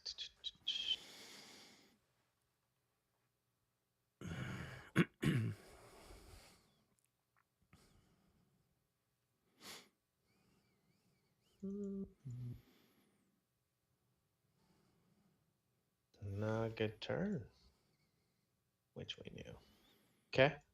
That's the challenge that with this rule set where you advance after combat and you're disordered, you're like really vulnerable to some sort of unpleasantness subsequently.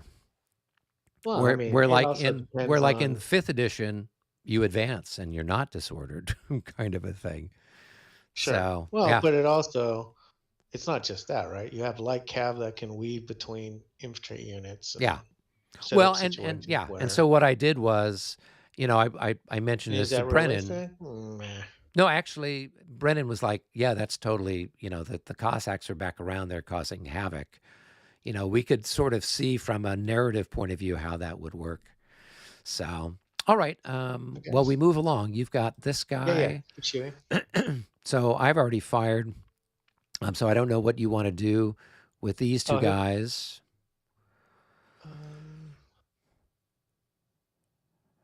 I think the one guy, I don't know if I have enough to shoot ahead.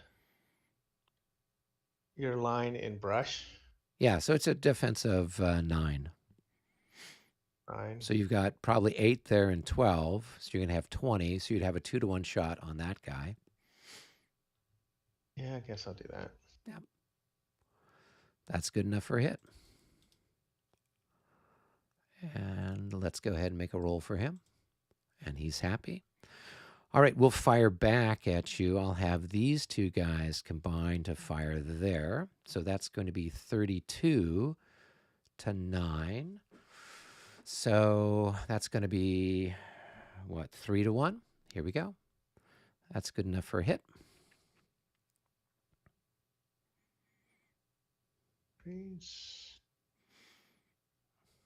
Okay. 33, they should be happy. All right. You've got this guy here. He could fire at either this guy or that guy. I'll shoot the guy closest to my disordered unit. Okay. Chuck your dice.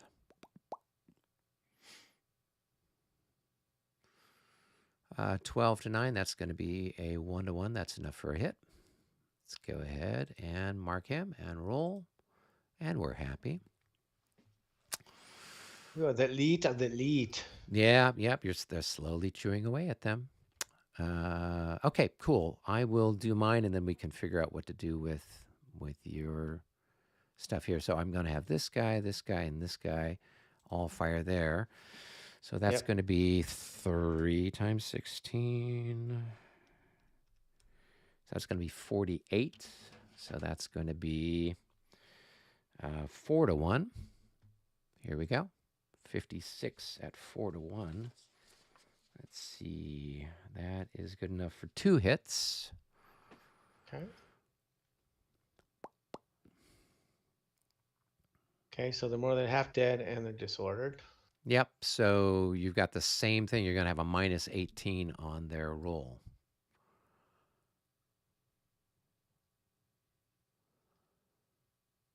But this time, at least they can retreat somewhere.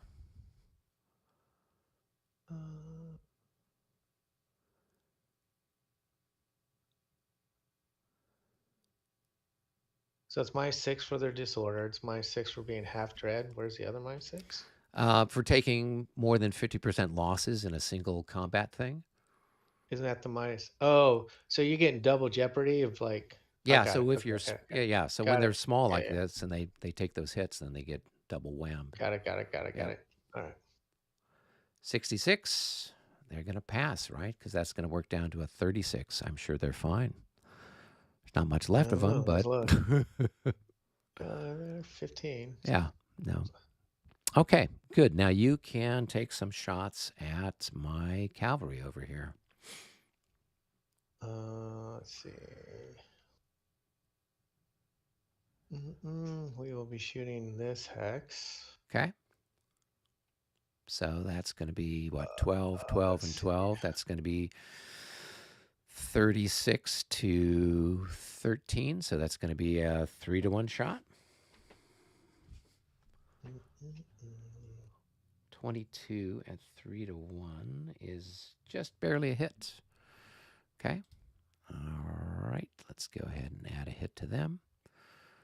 Oh, they already have a hit. Okay. Let's go ahead and upgrade their hit. Okay. Cool. Let's go ahead and roll.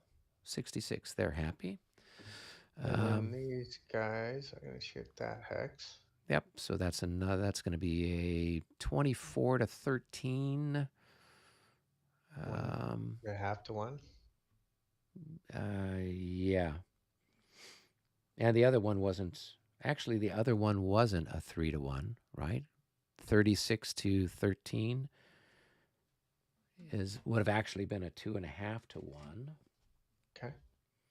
And you rolled, what was it, a 22? So it's actually not a hit. Yeah. I remember that their stuff is 1 better.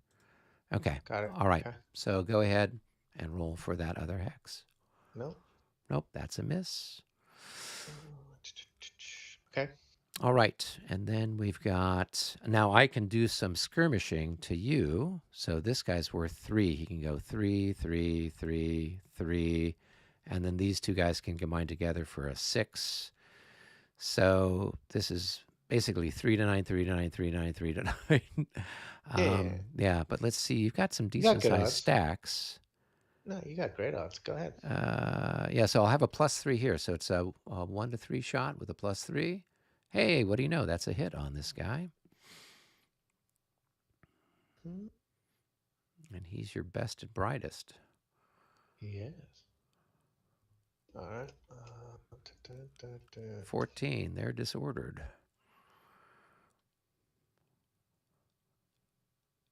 Okay. All right. Then we've got the same thing over here, but no pluses. That's a miss. This other hex, well, 1 to 3 shot, but with a +3. That's a miss. And then this other hex is just a 1 to 3. No pluses. 64. So close. I think I needed a 65. That's when I needed the plus. Okay, cool. Then we've got these two. That's going to be 6 to 9. So that's going to be 1.5 to 1 with a +3. That's not enough for a hit. Okay, cool. And then I might as well take this shot, and then I'm going to add these guns that are way up here off to the other side of the universe. They're going to fire in here on your flank. So that's going to be 12 plus 3. That's going to be 15. 15 to 6 is going to be 2.5 to 1 with a +4 for Lowenstern. And that's going to be a 26. That's just enough to hit you. It's a good thing my leader was there. So those guys took a hit. And I'll need to make a morale check. Which is a scary thing for me.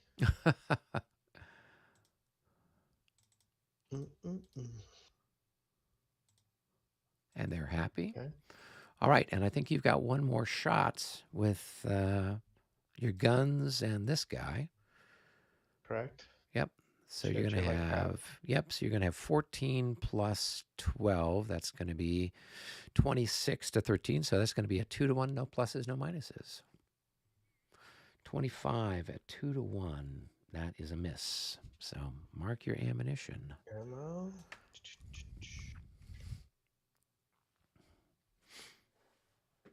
Oh, he hasn't shot before, all right? That's ammo.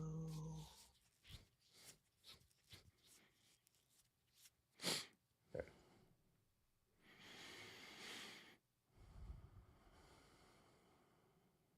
Okay, awesome. Cool. All right, I think that takes care of us. We could probably go back to the other thing. I've got some guns that can fire, but they're going to be firing at David's guys.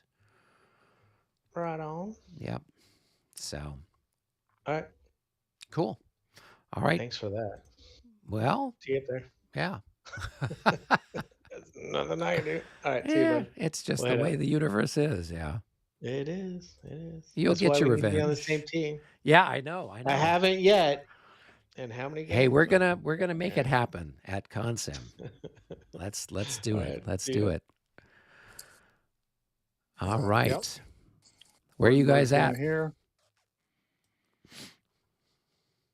There's a hit. Eric, we're moving the firing path along. Yep. So reaching towards the grid up. We had a bit of a rules discussion on lines of sight, lines of fire on different elevations, where we came down to a decision on some of the rules text. So the question was, it's very clear that if you have an artillery battery like this one, right, and an intervening enemy unit that you can't see, that you can fire over the invisible enemy unit's head at a target beyond it. Okay. The question is, if there's an enemy unit that you can see, can you shoot over its head at something that's at a higher elevation? Notably, can this group fire at this unit directly, or does it have to hit the lower elevation skirmisher first? And what was what did you guys decide? The rule's entirely ambiguous. It can be read flip-flop either way. I'll write Terry Doherty. I got his email address. We'll see what he had in mind. But meanwhile, so we rolled dice on it, and the conclusion was that you can't shoot over a lower visible intervening enemy. You have to shoot the lower guy first. Okay. That's good to know. That lets me know what I can do with my guns on the other side of the universe. Yep. Answer spike, Eric. Spike all of them. Yeah, and Brendan, I wouldn't. I mean, you're welcome to write Terry, but he's been so out of La Bataille. I mean, it's been well over a decade, and I know he's working on this other project, this other game system that he's doing. So I would be surprised if he answers you. Yeah, I'm just curious. Yeah. Yeah. Curious. Yeah, I Maybe think we could get him on a tactics talk too. That'd be fun. that would be fun. That would be fun, and we could talk about his game and tactics and whatnot. So that would be fun. I did interview him. Yeah, I did interview him when, gosh, a couple years ago when that Kickstarter for his game came out. So and now that the game is finally shipping, so I just got a notice that I'll be getting the copy I ordered. So that's cool. Yeah. Okay. Let's see.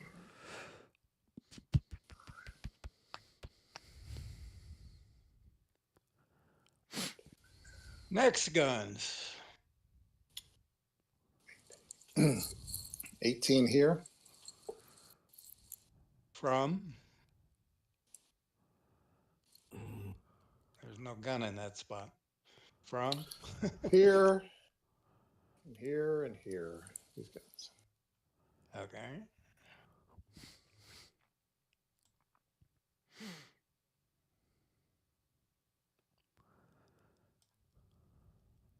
Wouldn't that be 21? Or, two of the guns are losses, don't they? So yeah. one's worth 6 and the other one is maybe 21. Yeah, so that's Maybe 12. 12. No, actually. So the last time Regs 30 was updated, the rules was 2013. Yeah. 11 years ago. You're right, 21. Plus 5. 21 to 6 is 3 to 1.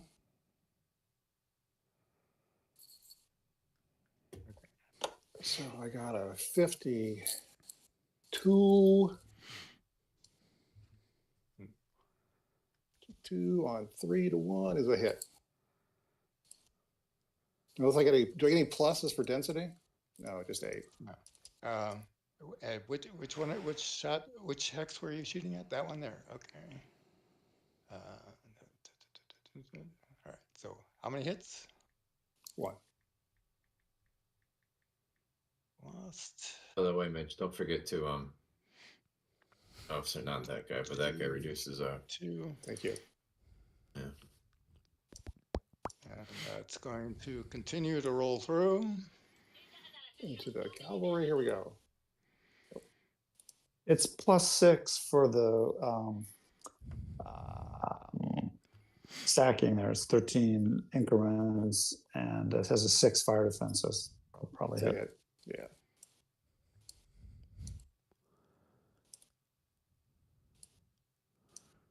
You don't have to worry about them failing a morale check. Unless there's you roll an 11, you always fail.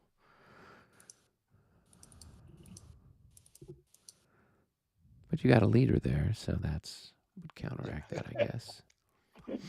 Yeah. But just for... Well, I got very close to shooting Marat off his horse. Oh. I killed Nansute instead. So bouncing ball of death. Is there any chance that a continued follow through for here? There's some of them, man. The great readout wouldn't. But the batteries over on this side. Those batteries, yes, would continue. All right, so that's and 9. So what is that? 18 and 5. So it's not 18. There's 6 and there's 12. No, 9. I'm sorry, 13. It's 17. All right, 17 to.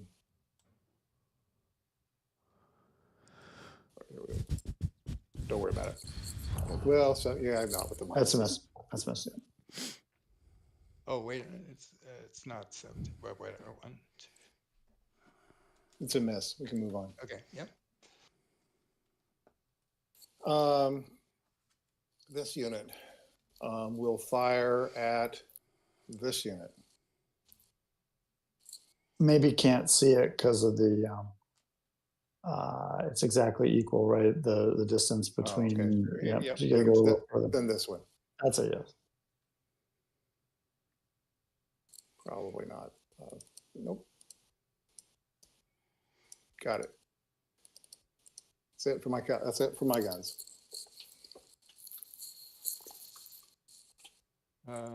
You wouldn't be able. I don't think you'd be able to see that one either, anyways, because there's a steep slope in that hex. That was a lot. So, but it doesn't pass through that hex, I don't think. Let's see. I mean, you would have one to there probably. So. Okay. But that wasn't enough for that. So yeah. Okay.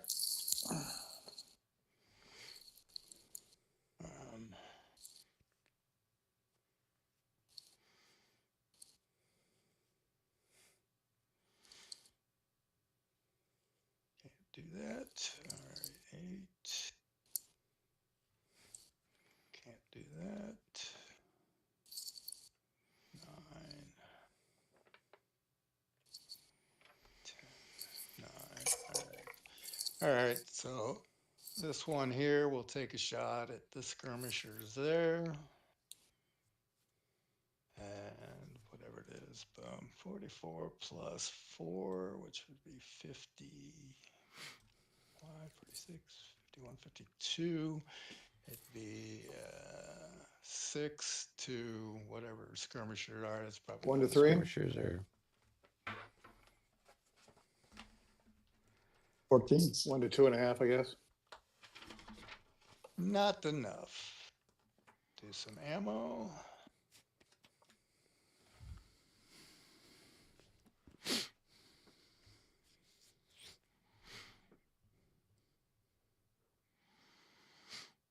Don't think I have anything in the center there with range. Oh, I do have one with range there.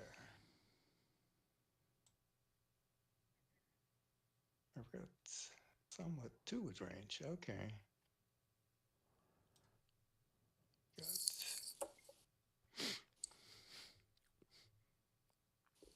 9 plus 3. 12 plus 6.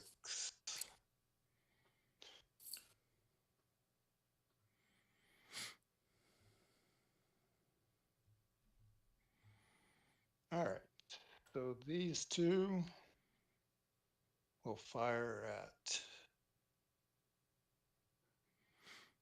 that battery. 12 to 16. with a +6 for +6. Sobier. For Sobier, yeah. Oh, that's not great. And then roll through to this guy. -6. That might be. It's a 51, as long as it's 1-to-1 odds.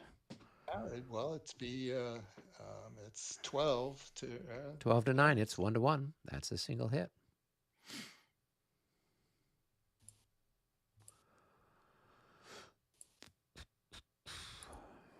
And they're happy to take that hit. And mark some more ammo off. Orders of St. George all the way around. In our Ligny game, the Prussians have scored a lot of iron crosses. It's fun. dramatic. Is Jesse playing that one with you, or? That was the previous one. Now we have Todd Hankala from Canada, who was at Consum, and Alex Tab. Okay. Oh, good. Yeah. I'm glad that Alex is doing that. He's been helping with the playtesting for ALAO as well. So I think he drew the counter for, didn't he? Yeah. Yeah, he did a really good job with the counters. And from what he was telling me, it looks like they've sent the stuff off for the artwork. So they're making good progress on getting that done. So hopefully later this year, they'll have it out. I've got a gun over here that can take a shot over at, I think these guys are the only ones that are in range. 1, 2, 3, 4, 5, 6, 7. Yep. So it's going to be 5 to 12. 63. That may be enough. That's a what? 1 to 2.5? Yeah, 1 to 2.5. Yeah, 1 to 2.5. And hey, nope. missed it by 1. I needed a 64. So. You get some roll through if it has range. Yeah, oh yeah, I guess it does. So 1, 2, 3. So I guess it would roll through into that hex. Yep. So that's then going to be 5 to 9. And let's see if we can roll another great one. Nah, there's only so much you can do. All right, let's see if we can scratch some ammunition. Cool. All right, David, we're over to you. You've got some more shooting.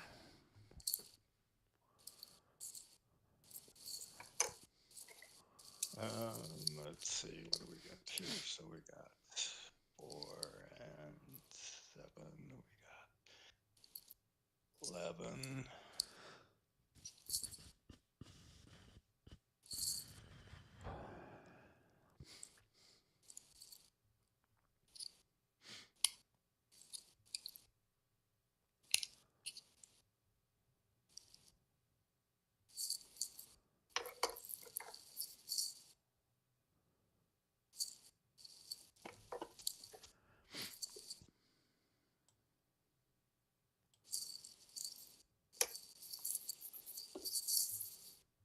Well, I guess my shot is, I think I can hit. Well, let's see. Do I want to? Maybe I want to shoot them.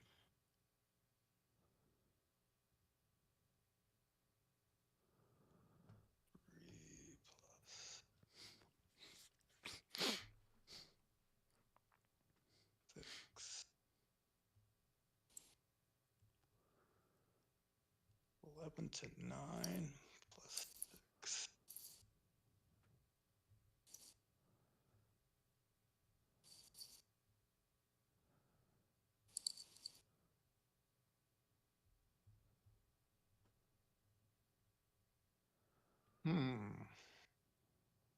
Or you save your ammunition for a better day. Or I can save my ammunition for a better day, but what use is that? So let's shoot.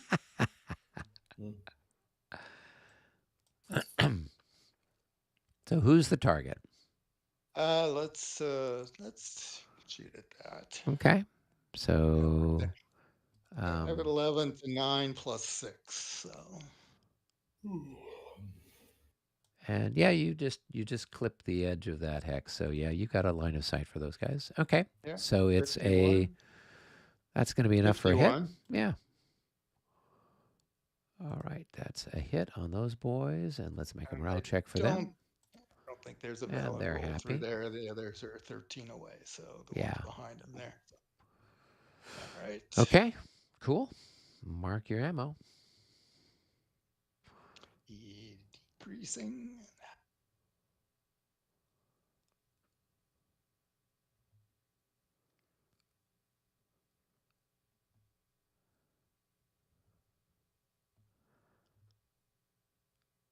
All right. Well, and I had a shot I was going to do, but since you guys have done something with that rule, it's not gonna work. So I will skip it. So we're done. We've caught up with everything that happened on Rick's side of the map over to our side of the map. What wasn't going to work?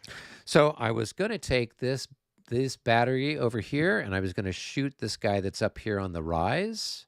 But since now this guy's here in front of him, I wouldn't be able to do that, right? That's exactly why he's there. Well, no, I know that's why he's there, but when I asked Brendan earlier, I said, hey, he's on a higher elevation. Do I have to, can I shoot at the guy that's on the higher elevation? And Brendan's like, yeah, you should be able to. So, but since you guys had clarified that rule and it came out, with a different interpretation than Brendan originally had, then I'm not going to bother to take the shot. So, right. Yeah. Yeah, I knew that's why you had the guy there. But if it was a case where I could have shot him since he's on a higher elevation, I still would have been able to. I already shot them. They got shot from this battery that's over here, and then the skirmishers that were there. So they already took their pound of flesh. So cool. Do we have any assaults anywhere on the map? Not that I'm aware. What about this guy here? Do we have any assaults? There's none over on our side of the map that I'm aware of. I wasn't sure if there was any over there on Robert and No. Brennan's side. Brennan, I mean, Eric, you do have a shot if you want it. I'm not telling you have to take it, but you can shoot these guys. Who? Yes. Who can they shoot? Maybe, it's too long. It's too long. 3, 6. Never mind. I take that back. I thought they were 12 rangers. They're just 9. So, gotcha. Never mind. Take it back. Yeah. No, they've got a range of 12. Who do you think that I should shoot? You have a shot here. I don't know if I do because this guy's in the way. Nope. Do the line of sight. Doesn't cross. He does for the other two, but he doesn't. Right. So this guy could shoot there, but then I'm just saying. But these guys just a could. shot. Yeah. I don't know. It's a 9 to whatever it is, right? And a roll through. 1 to 2 counter battery is good odds. So this would be 9 to 16. A 1 to 2 shot, really? With a Counter plus battery, 5. counter battery for sure. Yeah. Okay. All right. Well, I'll take your advice there. General who are you today? One of them, Kutuzov, I suppose. Kutuzov. There you go. There you go. I'll follow my orders. That way, Rick and I can both lament our leaders here. We'll take a shot here, I guess, with a plus 5 for Kutuzov. 55. Hey, there you go. That's a palpable hit. Well, now we can scratch one little piece of artillery. And then a roll through. Yep. I was going to laugh if you wrote a 65, Eric. Hey, I only do that usually once per turn, right? And generally only when it really matters. So we're going to have to look up and see what happens to that command because Murat's probably going to have to step down to take over for Nansute.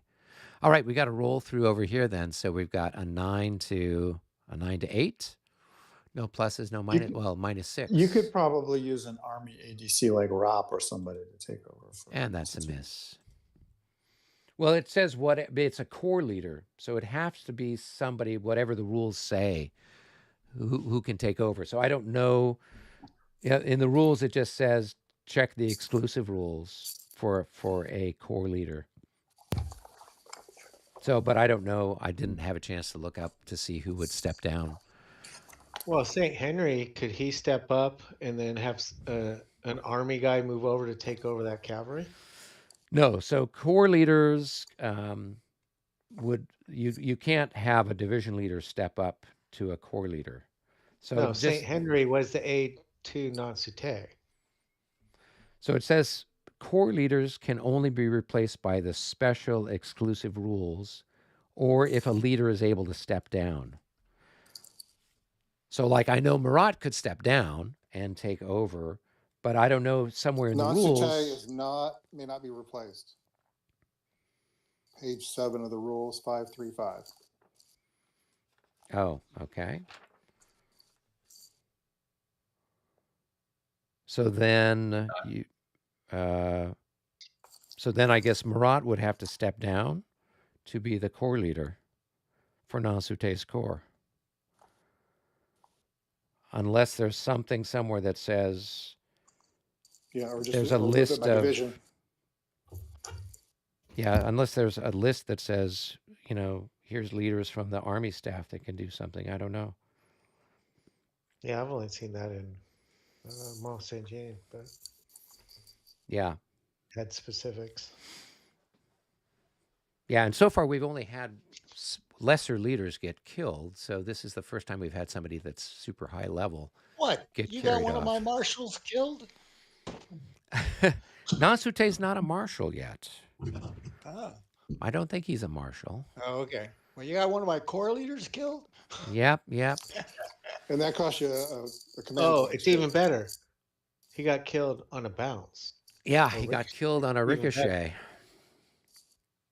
I was telling Rick that I've been on a roll, no pun intended, but I was playing Alau last week, and the Russian guns bounced through and took and killed Marshal Augereau.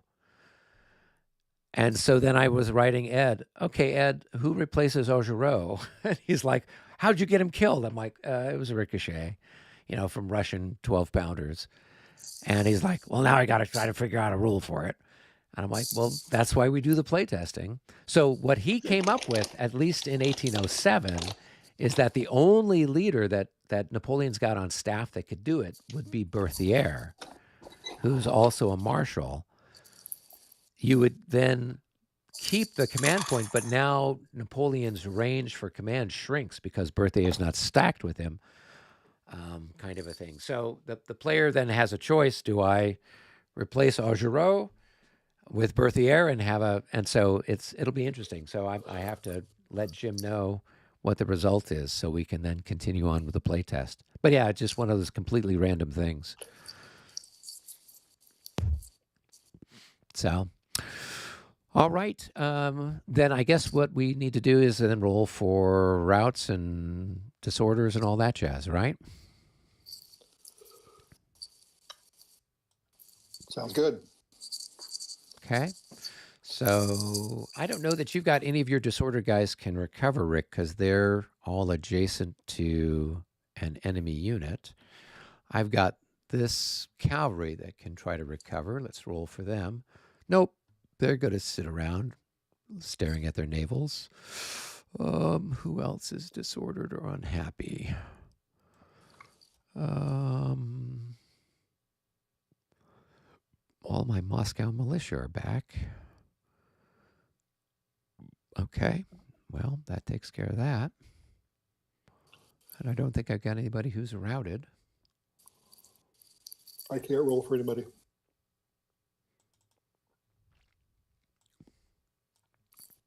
Yeah, because your one guy's still stuck out there in the sad part of the universe. That's the problem with those really good units. They're so good that they don't run away. All right. Do we have any stuff? Did I fire him? I don't even remember if I fired him or not. I thought you did, but that's fine. That's fine. If you remember I did, then let's call it good. Let's see. Robert, you've got this guy. Looks like he can recover. That guy does. There's some space between you and the enemy. Yeah, so I'll go with these guys first. Let's see. No, I don't think so. 23. Well, they're going to have a -6 because they're on a level, right? So you got a -3 and another -3. So forget that. Yeah. For these guys, definitely not. Okay. All right, and you got some routed guys somewhere? Yeah, I've got. Let's see. So you got to see who is 15 away, I guess, right? So 1, 2, 3, 4, 5, 6, 7, 8. Yeah, so they're still too close, I guess. These guys could. Okay, go ahead, chuck some dice for them. They'll have a minus. Oh no. Yeah, I'm gonna go ahead and roll for these guys. What, minus? It's a -12, right? They're half dead and they are routed. So, but their leader adds in 1, so they should be fine. Yeah. Yeah. So it's just a minus. That would be 31. Yeah, they're good. Yep.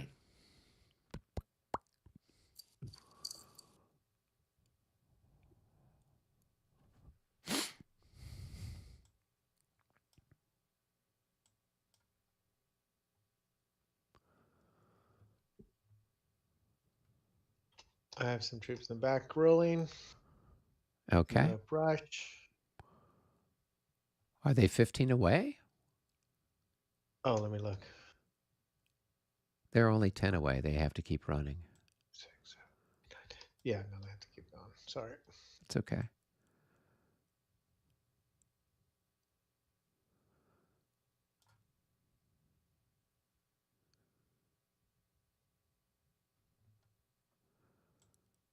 And they're 1.5?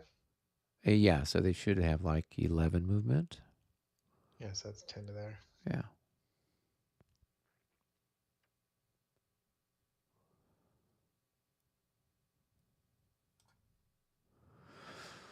All right. Cool. Artillery ammo for people? Oh yeah. Anybody who's Yeah, I don't What a have 5 or anybody. a 6? 5 or 6 for a limbered battery within 5 road. Yeah, I got I'm 2. gonna roll for him. Nope. That one got it. So I got 2 here. So the top one. That one got Nope. it. All right. And the one below. Yes. So I was it.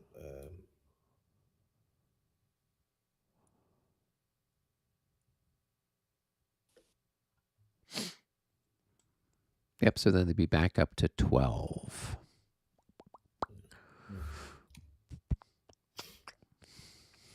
Three in a row. All right. Time to worry. Well, actually, that'll be the last time that the French are able to resupply their guns. Once we capture the road back, it's all over.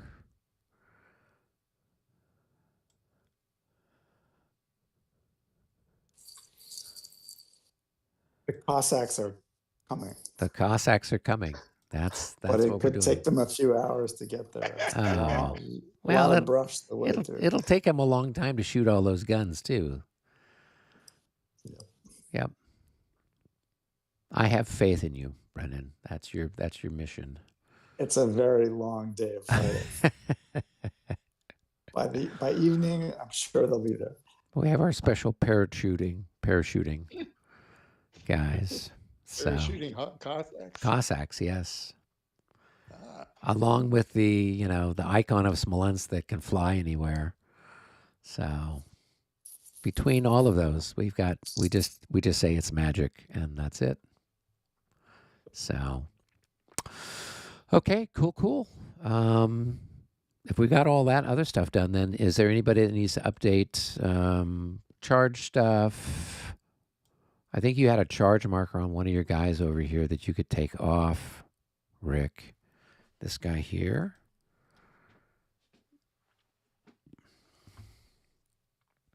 Yeah, I just pulled mine from my cuirassiers. They had moved less than half.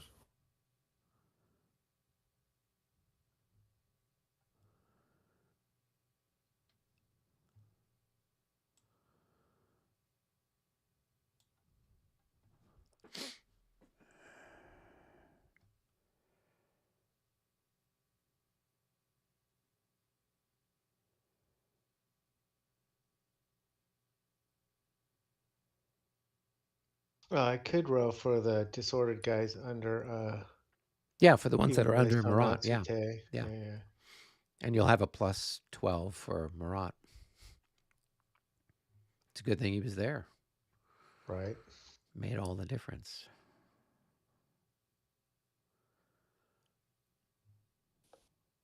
They're 16 morale. It's fine. They were pretty broken up about the loss of Natsute, though. Is it entirely clear that Murat has to step down? It does. To take over? No, it says they cannot be replaced.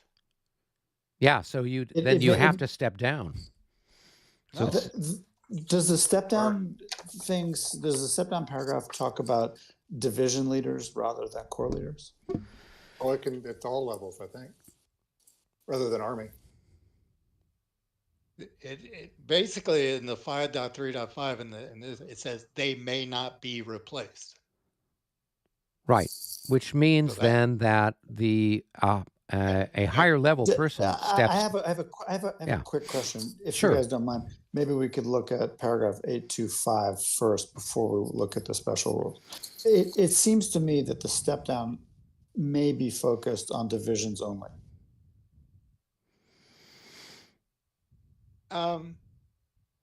It does say in the step down, okay, in the paragraph above that, corps leaders can only be replaced by a special exclusive rule or if a leader is able to step down.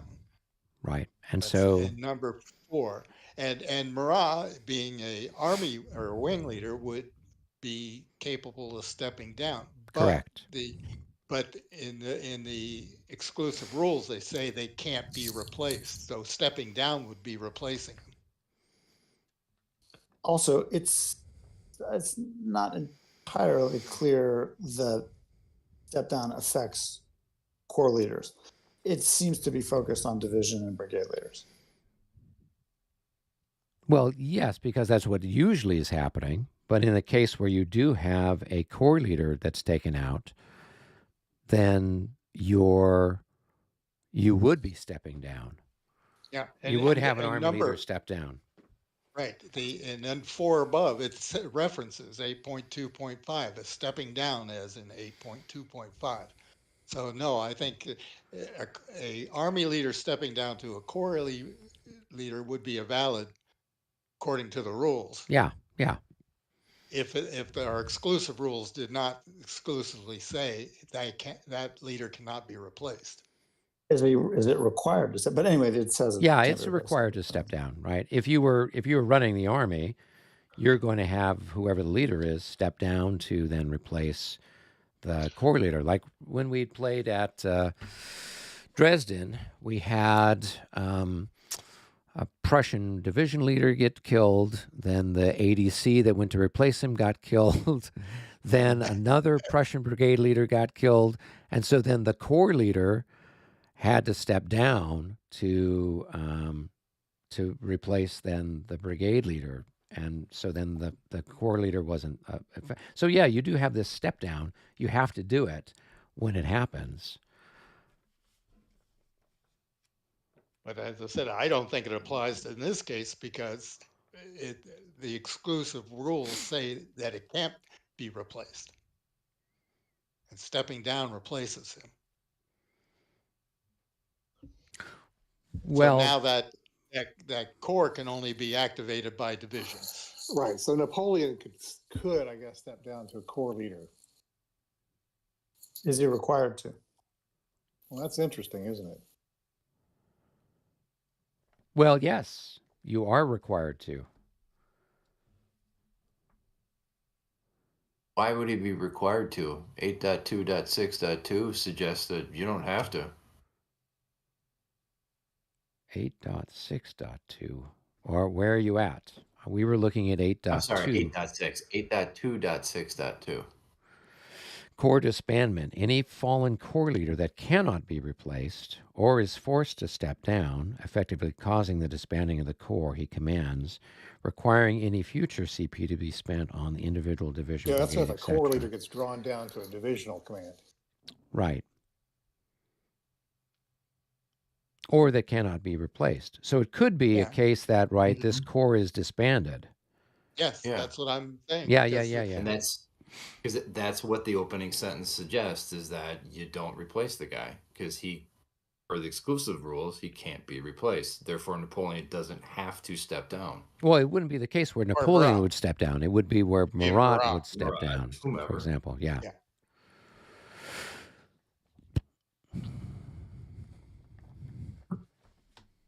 To me, that sort of reads like you don't have to step down, and maybe you can't. It's just that corps falls apart into its divisions. But it seems to me that Murat probably stays live at the army level. Yes. So then what happens is so basically all of Nansouté's corps, those units can only then be activated by division. Yeah. Did Nansouté generate a command point? He did not. No. Oh, no, he did not. Okay. And Murat's not stepping down, so there's probably not a CP loss. Yeah, so there's not a CPU loss.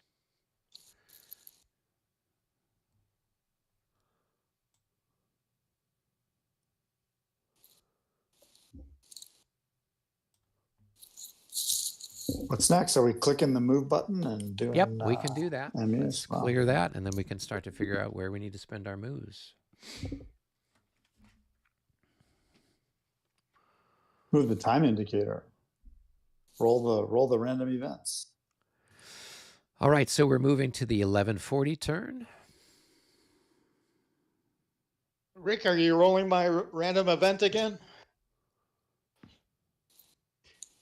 The way I've been rolling, do you want me to? Yeah, It'd I'll do roll. worse than me. I don't know. You want me A to lot roll of it? under 15 rolls. All right, Michael, you can roll it. All right. That's fine. 86. See, I would have done 35. So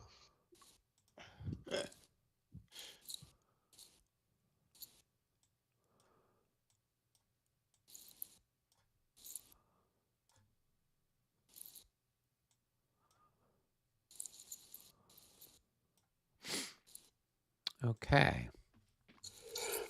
Did we roll for the Russians? Bless you. Thank you.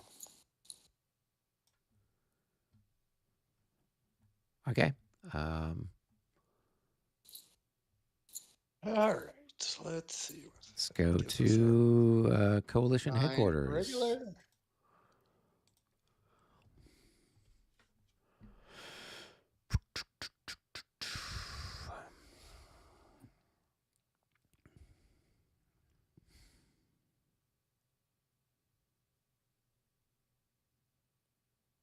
Brendan, did you roll for the Russians? Had the firefight. I haven't rolled Russian. Shall I do that? Yeah, Russian? go ahead.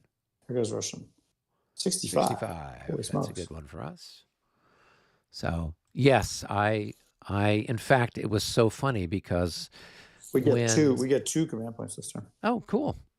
Yeah, because when we come rolling around to it, I'd said to Rick, I'm like, oh, you know, I'm going to shoot Murat off his horse. Oh my god. And then I rolled a 65, and he's like, what?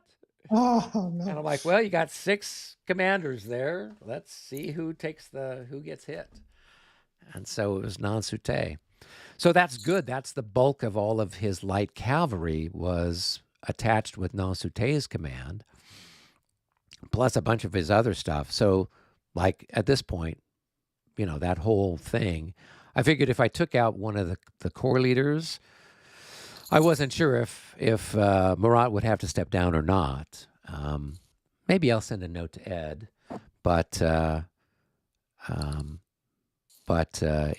In Regs 30, it doesn't look like it's required for the army leader to step down. It also doesn't look, even if the army leader did step down, it doesn't look like a CP would necessarily be lost.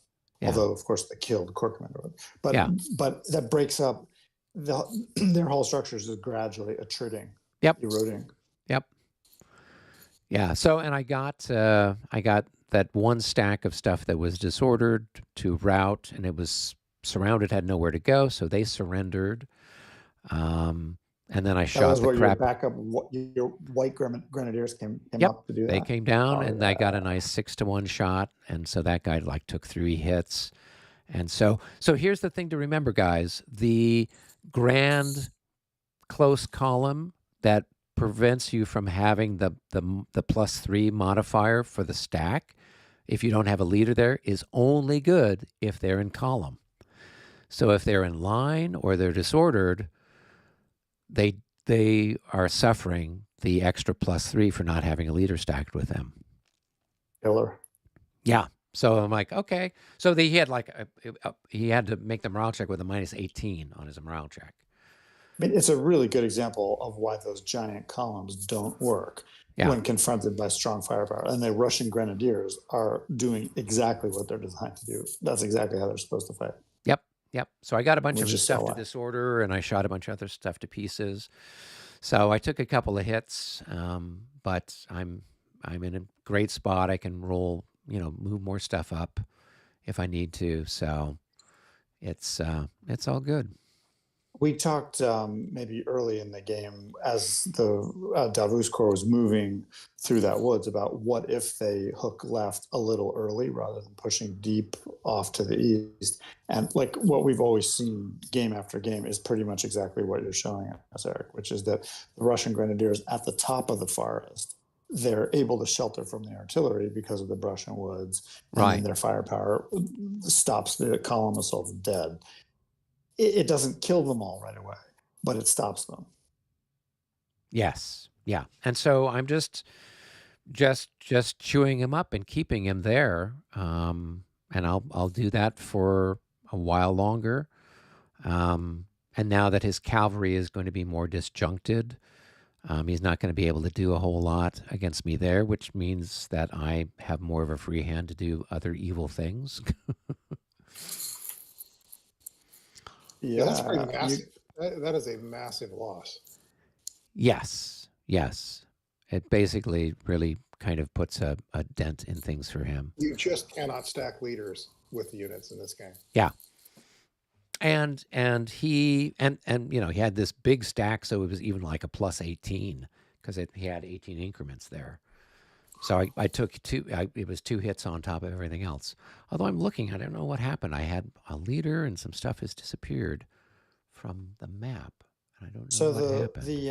The Nasuti kill dislocates his cavalry, and then the other thing, you inflicted a lot of hits, or you surrendered that column, which is already good. But the other thing beyond that, it's going to gradually convince him that his whole method of attack is a failure. Yes. You could open up the file we started with. Oh, wow, yeah, because I'm missing a whole bunch of stuff over here. It's all disappeared. I don't know if it got deleted or what happened to it. Sometimes weird stuff happens. That's why you may have to put things back on the map. Okay. Yeah, because I'm just like, yeah, that's really weird. If you could pull it up and look, I mean, I had guys over here. I had a bunch of stuff, and it's just like, it's gone now. I'm like, it's weird. I had a leader over here. I'm like, I had cavalry over here. Yeah, it's over here. Oh, yeah. Okay, I see. Yeah. Let's see. Yeah, so I lost my cavalry leader. I lost a bunch of lancers. That's like really weird. I have no idea what happened.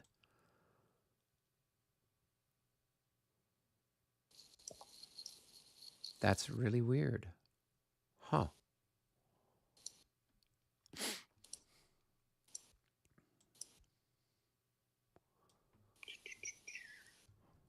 Let's see if I can bring it up on the other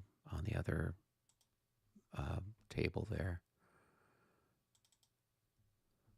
Do I just go and I reopen a thing of Moscowa? Yeah, you could have more than one version of the game. Okay. Start a loaded game. And let's select then from last week. That was the 13th. Yeah. Okay. And you should be able to find everybody in the Russian counters that you need.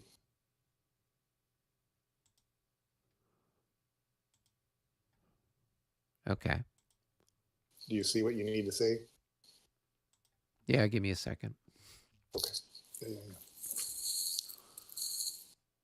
I don't know what that's about. You know what I mean? It's weird. Yeah, that's the first time it's ever happened to me. I lost like half a dozen counters all in one fell swoop. Yeah, guns are gone. All kinds of stuff is missing. Oh, fun. Yeah. So I have to like rebuild everything over there. Okay, so that is a little fun sometimes. Well, let's see.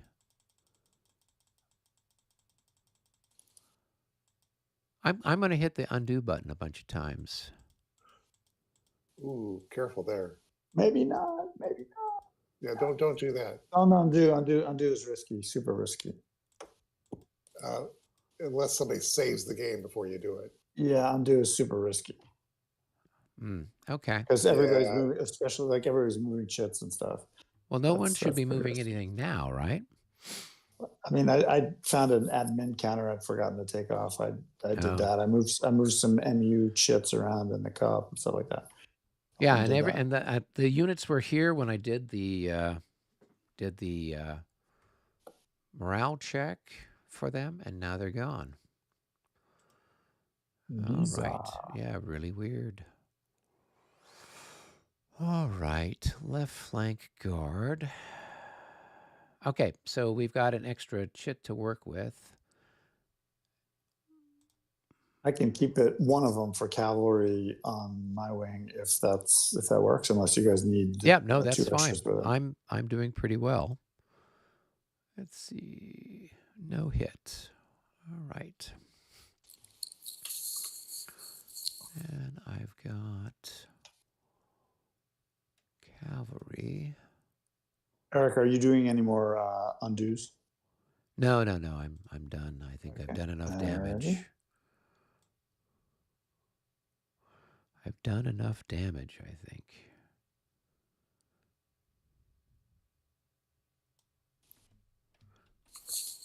It might be prudent just to check your own army real quick to make sure there's nothing ourselves. Yeah.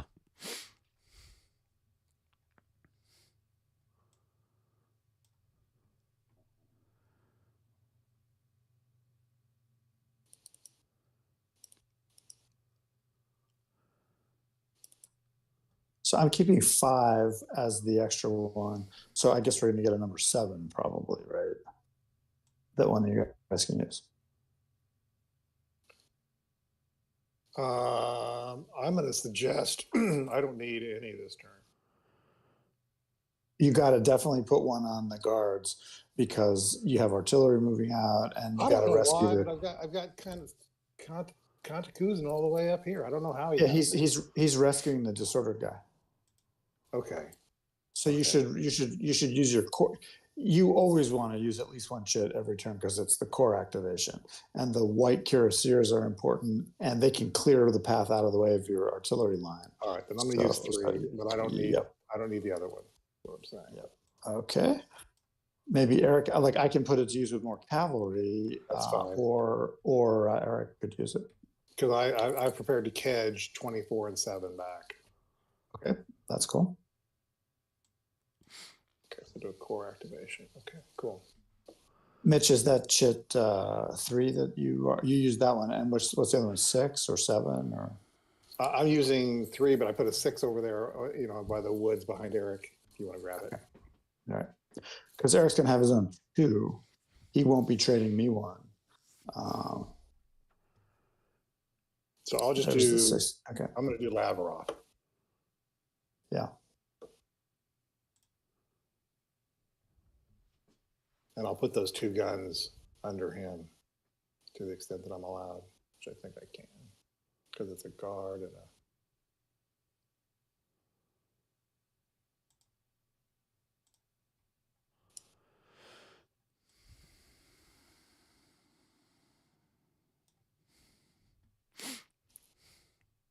So Eric, you have your normal 2 chits, which is already good. Right. And then we have this extra one. Like I could do some heavy cav work if I get Mitch's extra chit. Then I'll have 2 cav cores active. I could start to work on taking down some of the French artillery or heavy cavalry, like exhausting it, which could be fun. Right. Or if you have more you can do or need it to maneuver or pull guns off or whatever, then you could use it. Okay. Yeah, I'm going to have to get Lowenstern. So I'm going to definitely put one on this core. So on the 8th core, I'll use a chit for them. And I'm going to reassign this guy, change his label to attached to 8th core. Okay. Yeah, so I could do something with Duca's cavalry. They haven't done anything in a while, and I'm expecting that maybe he would do a charge or something, so that might put me in a position to either get those guys somewhere safer or put them in a position where they can cover the guns better. Some of your heavy guns are running out of ammo and may need yeah, well, protection. two of them are totally spent. So yeah, they've got to limber up and get resupplied. So the idea was then to try to get. So I think I'll use a chit for Duca. So I can use 2, and then I can roll for my light cavalry leaders and see if I can put them in command in some way, shape, or form. So we're going to have 1 extra chit. Do you need it for like Sievers to add to Duca's cover, or is that overkill? Like you'll be protected but not offensive with them probably. Yeah, I mean, I will be protected, as you said, but yes, not offensive. So if you can use it, or if Mitch can use it better, that might work. I haven't done anything with stuff kind of in the center, so I think so how many? So Mitch, you're taking one. Mm-hmm. Okay, and you've got how many? Are you going to use then?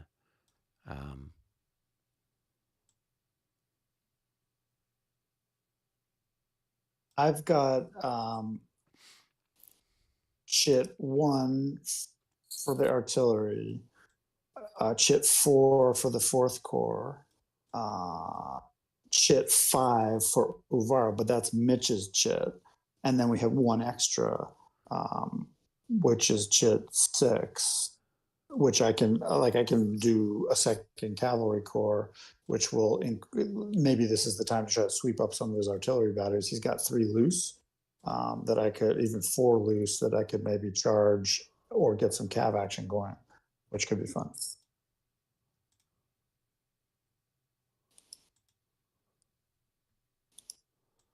Because we're going to have 1, 2, 3. Normally we have 5 and then 6 and 7. This will be. Okay. So do we have a chit 7? Not that I'm aware of. So Eric, you got 2. Yeah, I've got number 2. I've got 3. 1, 2, 3, 4, 5, 6. What chit number do you have, Eric? I've got number 2. So that's a dupe of Mitch's. No, I've got a 3. Oh, No, sorry. he's got 3. I've got 2. Okay. So then I could use another one. Yeah. So who's got 1? I have number 1. Okay. And then who's got 4? I have number 4. And who's got 5? I have number 5. Okay. And who's got 6? I got number 6. Good. So then I'll take number 7. Yep. Perfect. Okay. So now we've got the Cossacks and 2 cavalry corps. That's a lot of offensive action. Yeah. Well, it gives you a chance this week to plan out some brutal attacks on that wing. Yeah. I will turn up the heat. Yeah, don't fail a morale check in the worst possible spot. I will use the Cossacks a little more carefully. So what happened over to you?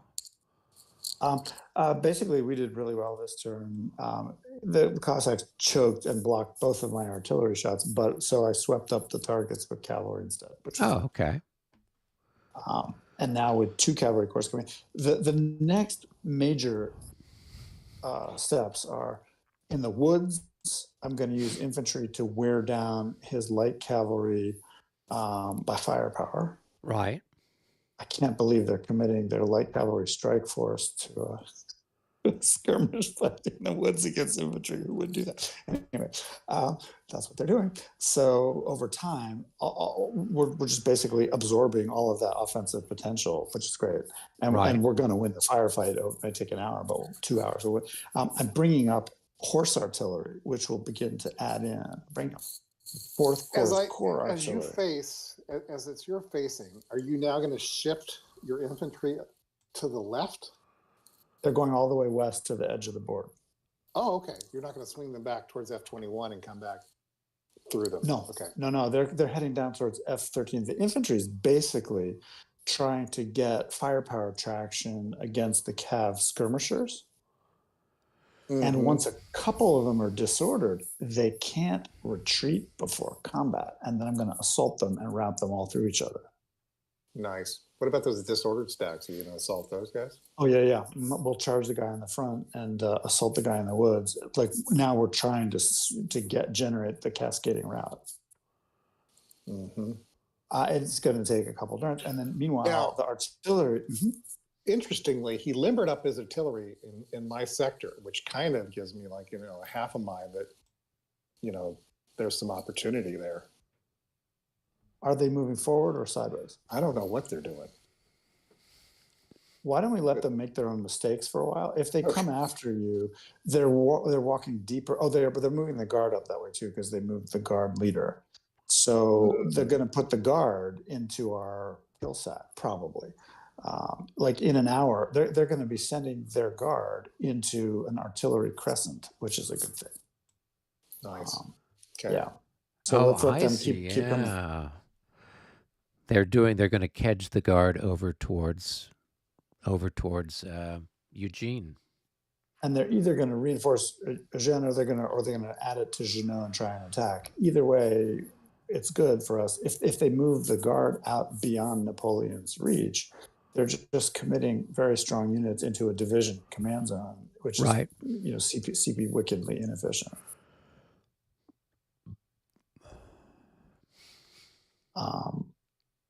Good for them for being bold, but it's actually looking for long-term trouble as well. Right.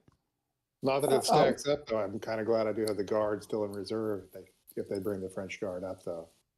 Yeah, it's no rush. I mean, basically, when the French guard does show up, we're trying to encourage it to walk out into clear terrain with artillery all around it.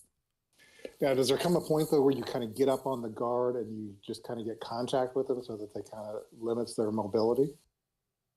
There's no rush to do that. Or are they just so devastating that they can just charge from 0 hexes? And they can. Yeah, you basically want to avoid them because you can't fight them head to head. You can only fight them with artillery. And then you can't break them with cavalry. Yeah, exactly. Yeah, so it's really not worth it. You just attrit them out by firepower.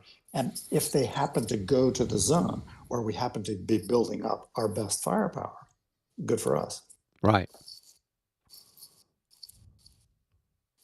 So it's all shaping up pretty nicely over there. All we need to do is continue. You guys are such heavy hitters in the community.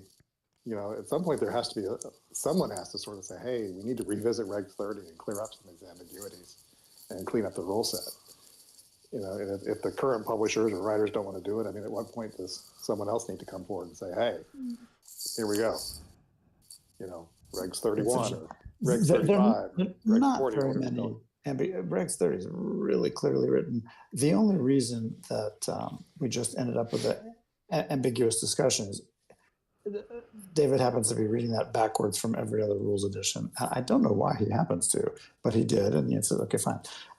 The other rules editions pretty clearly say that you can shoot over the opponent. You can shoot away, you can see. Exactly, yeah. So David got it in his head. Okay, fine. And that particular wording is entirely ambiguous. It's black or white. It could be either. Right. So he's perfectly fine to stand on it. Good for him. But it is a little silly. Yeah. With lots more clear examples that handle all the various situations. Even if it's not a rule set, like a playbook, with examples to play. Yeah. And that would be super helpful. There are all these different levels. One is the rules mechanics, which is kind of what we're talking about now. The other one is division scale combat. And the other one, what we're doing to them now is grand tactical overpower. So there's fundamental stuff like keep the army tight so that you only ever use core activations. You should never be using divisional activations. This is the French at all. And if you are using divisional activations, you're occupying too much terrain. You should sacrifice the terrain and pull the army back together because you're just giving up your main advantage, which is command and maneuver. So do you think the guard is going to launch an attack, or are they going to, what do you think the plan is to supplement their defense? I think they're planning to supplement the defense. They're so cautious and defensive, and I think that they're going to stick them either behind Junot to start refusing the wing. So one of the things I didn't understand is when, or they're going to push them to Dave, who has all the squares in front of me. Yep. Yeah. When I had that cavalry unit up there, which I just backed out this turn, it was tired, exhausted, couldn't move. I don't understand why they didn't assault it. They could have. Instead of coming up on it with squares and being all tentative, you know what I mean? Yeah. David needs to practice aggression. I would love to work with David. Because he had so many units, he could have got good odds on me, you know what I mean? Maybe he surrendered it. that's like stepping up above rules mechanics to how do we get effective impact from all the different units? How do we get good performance from them? That's a good example of it. Or just take cavalry and attack it. You know what I mean? Because it would have been very susceptible to that. The reason they cavalry couldn't charge. couldn't do that is all the cavalry's buried off with Rick in the forest. All right. Yep. And the guards cavalry they're reluctant to use because they're cautious. Well, we gave them a taste of it. Was close to getting knocked out. So exactly, we stung a little them. It's funny how psychological the thing is with the players. Yeah, I mean, so far so good. The main plan is just working. We just keep grinding it, and it's going to continue to tip more and more our favor, which is great. And I keep dinging him for little hits in the woods. You know, starting to degrade those units. Exactly, and that's what you expect. This stage of the battle is called combat d'usure, or it's the wearing down phase, and that's what that's what you're doing. It doesn't take more than 1 or 2 hits over 2 hours. Now that's 12 hits. You know, now what was a clean, fresh core? It's a lot less than fresh. Yeah, and gosh, how close are they going to a level 2 on that core? Very close. Yeah. At Borodino, the morale effects and the levels are not that big because they're all both sides are very, very tough. But just the kill ratio, it's like 20-2 or something in battalions. It's just off the scale. Yeah. Now, are there rules where at what point do modifiers in one core start affecting other cores? Only the guard does that. Oh, okay. Okay. The old guard creates a foundation for all the other, for the whole army. Okay. So it's the core level plus the old guard's level. So if you can inflict the damage on the old guard, then it can snowball for sure. But you only have to do 2 kills on, 3 kills takes the guard into level 1. Ouch. Yeah, but they don't care about being on a level, right? The guard doesn't, but it adds a level to everybody else because everybody else's level is guard plus their own core. Oh, wow. Yeah. Oh, wow. Oh, so that is very expensive to throw the guard in. Very, very expensive. It's expensive in the hits on the guard, which are 3 points per unit, and it's expensive if they go on a level. So when you use them, you have to use them victoriously. Right. Yeah, it's got to be the sort of thing that tips everything one way or the other. And like we've been talking about the optimized sort of way in this Moscova game to do it is probably through that terrain zone that we talked about. Right. Off the edge of where your grenadiers are. And the method is probably the Klingon wedges of battle cruisers. Klingon battle cruisers. Klingon battle cruisers, followed by all 4 reserve cavalry corps, and then the guard leading the infantry. Right. And just stomping anything early, and then backing out when you don't need it anymore. Right. But what you're doing then is you're combining all your best units with the most firepower and the most most melee power and the most guard charge. And now you've got all the best things in one place. That's almost unstoppable. Right. Then the Russian response to that is to back way off, back a mile back, and try to erode it with an artillery crescent, cross firing all across the where Eric. The icons are right, and where your 6th core is. I see. Yeah, it's that 20.32 does say that if we put the French on a level, then that affects all French units. Wow. But other units don't affect other units. I got it. Otherwise, so if the 4th core gets completely eviscerated, it doesn't have any effect on the rest of the army. All right. Do we have our stuff in the bucket? Pretty much. Okay, because I'm looking at the cup. I'm not sure what's gotten put in and what hasn't been put in. I put the white action chits in, and I put the all the Russian ones in. All of my Russian ones. Okay. Somebody's taking them out. Yeah, I'm taking them out, just so we have them all kind of lined up. So the 4 action chits, 1, 2, 3, and 4. And then we've got Russian chit number 1, number 2, number 3, Number 4.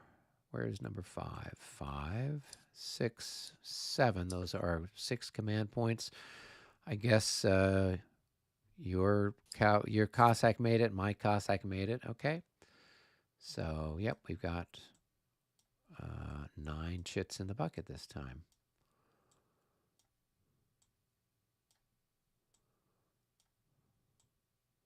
Good stuff. Yep. Cool. Ready for the lobby? Yep. We'll see if they're up in the lobby. No, they're not, but we'll go there anyway.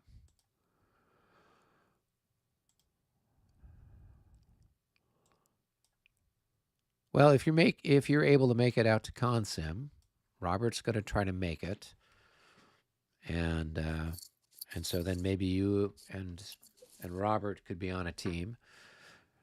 If David comes out, he was trying to come out last year, but had some at last minute issues. Yeah, so that could be an opportunity. Otherwise, when we play the next Vassal one, we can mix it up. Who's on whose team? What are the dates for Consim? They're there like mid-July, I want to say. I've got it here on my calendar. I've got it down the 12th of July through the 18th, 19th, something like that. So basically, Saturday the 12th. Technically, I think it ends Saturday the 19th, but I usually leave on the Friday. Which one is this? It's Consim or the other one? Consim, yeah. It's what? It's what? It's what the it's the 12th of July through the 19th of July. Oh, I thought it was later in the month. It looks like that's when my daughter's wedding is. I don't know if I'll be able to make that. That would be sad. I can't skip the wedding. You know, despite. How old is your daughter? Right. She's 27 right now. Okay.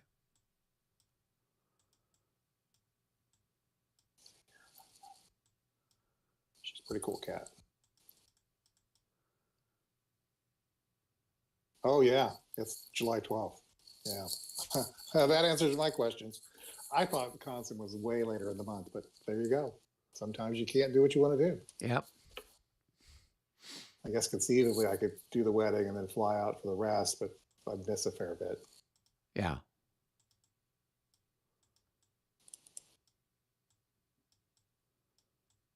Well, it would it'll let me save up some money too, so that's not a horrible thing.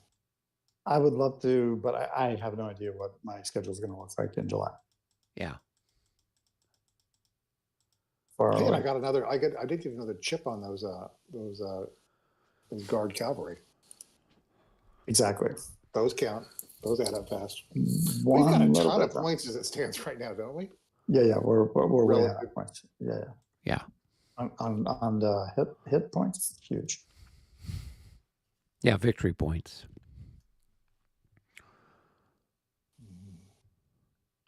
I'm surprised he hasn't done anything more assertive with Junot. They're just kind of hanging out there. Junot is chomping at the bit. He is chomping. He cannot stand just standing there taking it. Wow. He is so eager to do something. It's a pivot point, and if they wait another 2 hours, it'll be too late. Then we'll be swinging around it, and then we're going to crush it worse than we've crushed it. And it just takes time to get there. Yeah. The two major combat obstacles that we have still on Eugene's wing are the French heavy cavalry, of which there's a fair amount. The general plan is to chew that down with artillery, although we're going to make a shot at it with some heavies now. And then they have a moderate amount of artillery that we're just playing rope-a-dope with the artillery. Right. If we'd like to knock out the 12-pounders, ideally by flanking them through the woods, so we don't have to go face-to-face. After the 12-pounders are knocked out, we can then absolutely launch the Russian Guard. So we'll see. Right. They're just holding on to that terrain even to the last drop of blood. Right. It's actually not worth it. grind our way through them, and then they will. They put that massive battery in there all by itself. That's the 1200s. Target. The 1200, and we've neutralized it by giving it 0 targets for the last 2 hours. They deployed the guns. As you swing through, as you swing through, then they're going to have a horrible time with dealing with how it's going to face. Exactly. When it faces you, then I'll come up on it. If it faces me, then you'll come up on it. Exactly. And this turn, we're going to try to, if possible, we're going to try to knock out some of their supporting batteries. They have like 3, Grouchy, Dontuar, and Lecky, that are out front, and very low on ammo. And they're protected somewhat by heavy cavalry, but it's not thorough. They're just relying on the bluff, the cliff, to protect them. That's not good protection. So, an example, a possible movie. I mean, you may not have the movement points to do it, Mitch, would be like your guy, if they do use up their last ammo, and if it's like Lecky has a 1-point battery there, you could, depending on if your guards come out last, you could rush Lecky's battery with one of the battalions out of Borodino Church or something, but it's not hardly worth it, right? Then that's going to draw you into the full action. So, no rush. No rush. No rush at all. There is a little bit of opportunity, if you will, kind of along the road into Borodino village, say from F1 to Borodino, that they don't have any real angles for artillery to speak of. Yeah, I mean, they got the one gun, but that ain't much to be afraid of. Michael hasn't learned yet how to concentrate artillery to make it work. He's got the batteries positioned in an interesting way, but they're not actually working together to fight. They're just like there. So it's, again, very defensive. Mitch, the road from Borodino up onto the bluff, that's your pathway for the Guards' white cuirassier cavalry division when the attack launches. Because the cavalry concept is the 2 cavalry corps that I am bringing down from the north. They're going to be in action this turn, but not the full attack. The idea is for those 2 to combine from the north with your Guards' white cuirassiers from the east. Then we'll have our 3 best cavalry forces simultaneously. That's concentration of force. So there's a concept I'll be pulling back the cuirassiers. Yes, which you're doing now anyway, right? They're covering the guns, finishing up and pulling out. And after that, the white cuirassiers want to fade back where they started, which is you'd actually just gotten them across the river. But then I kind of needed it to do this thing we did. Right, and luckily they haven't been hardly engaged. Like they've taken a hit or 2, but they haven't been heavily engaged, which is great. So then you're going to want to pull them back to where Rosen is now. After they're going to go there in 1 turn, and then turn after that they're going to go back across the river and then up onto the point along. See the brown slopes north and east of the road past the mill, and up on. So you're going to be coming onto Eugene from the eastern side, while my cavalry groups come down from the north. That makes sense. Yeah. That way we put his heavy cav in a pincer. Like they can go after me or after you, but whichever way they'll be facing the wrong way. Like we talked about earlier in the day, rather than cadge the guard, put him under command and force march him.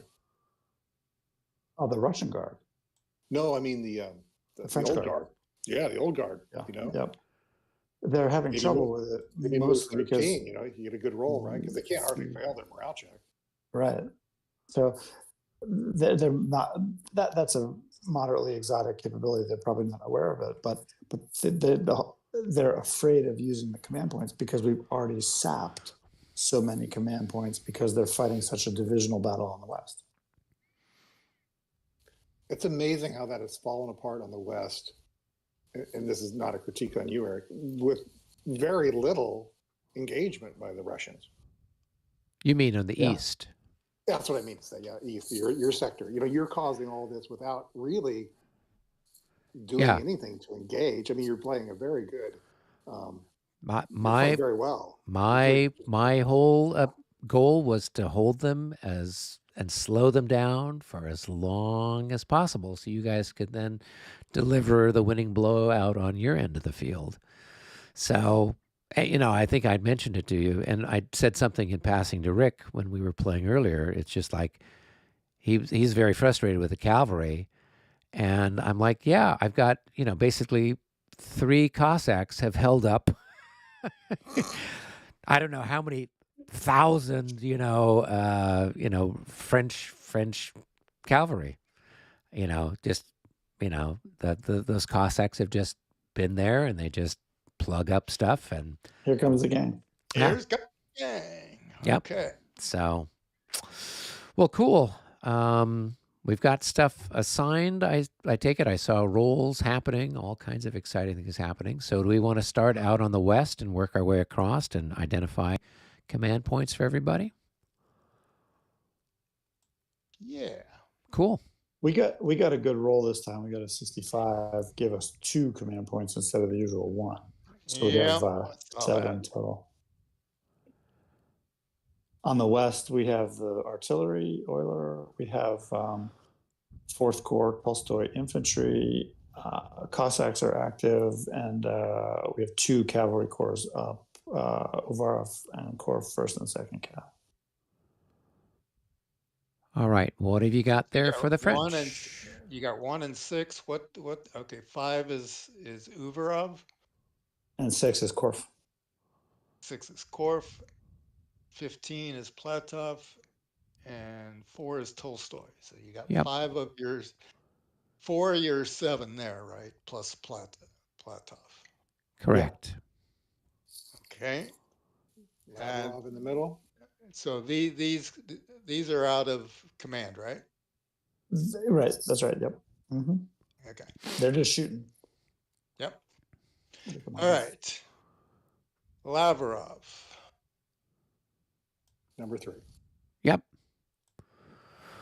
And then I've got Dukas heavy cavalry here, and then I don't know how to pronounce the guy, but basically the 8th Corps.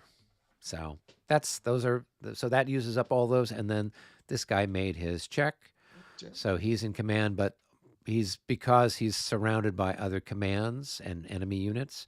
All of his other people, except for who he's stacked with, are out of command. So he can move his one little guy.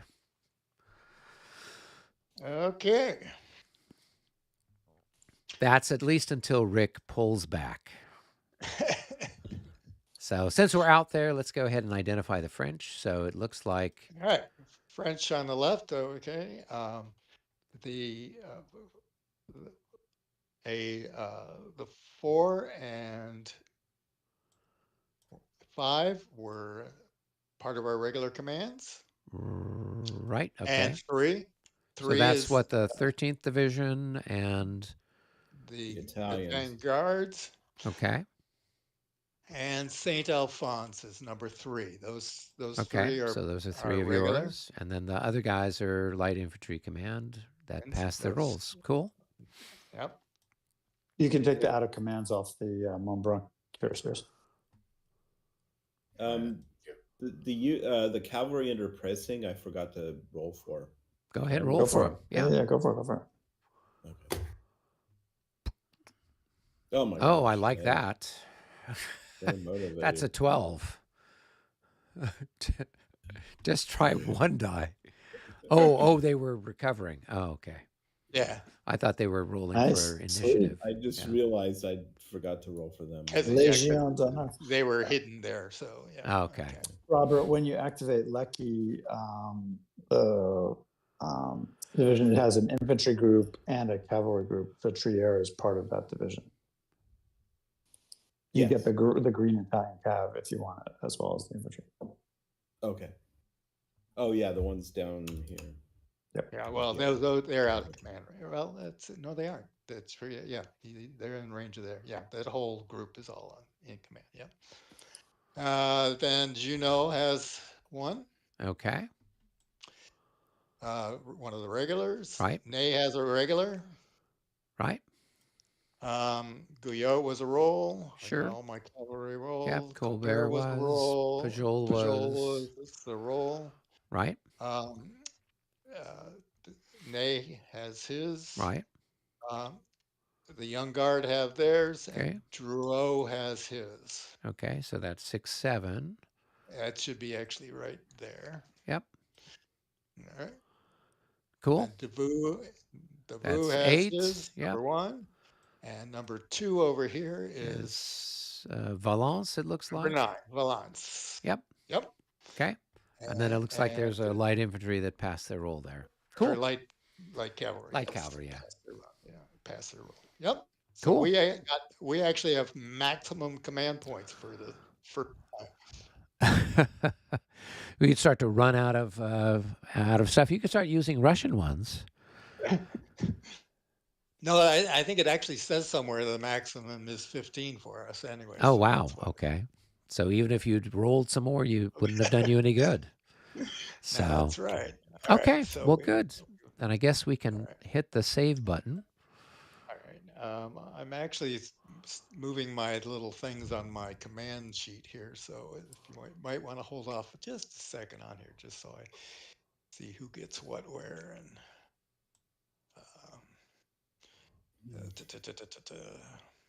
So, okay, Valence is correct. St. Alphonse is number 3, right? Yep.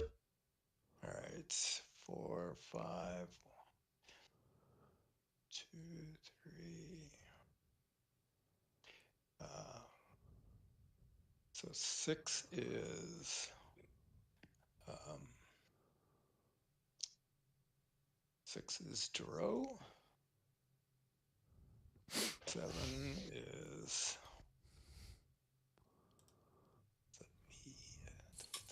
7 is negative 18 outside. Ney. Ooh. Oof, that's a little chilly. Minus 34 wind chill. 8 and 9 went to Young Guard. So that's Mortier. Young Guard and then all right, so 10 was Bruet, right? 11.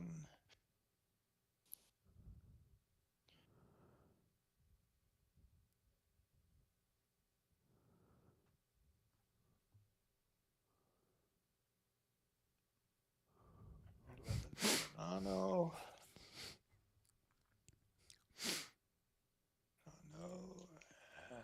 12 is Chastel.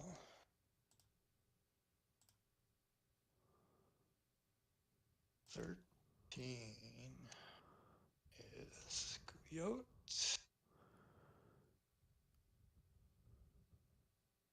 There he is. Colbert is 14. Pajol is 15. And save away. Hang on just a second, because I'd had a bunch of stuff that for some mysterious reason disappeared. So I've been in the process of trying to replace it from looking at the other stuff. So I think I've got all the units that disappeared. It said that they moved off map, but I can't find wherever they moved off map to. It was really weird. Yeah, it was really weird. And I've looked at all the off map stuff and I'm just like, I don't know where they are. So it's very strange. Which ones were they?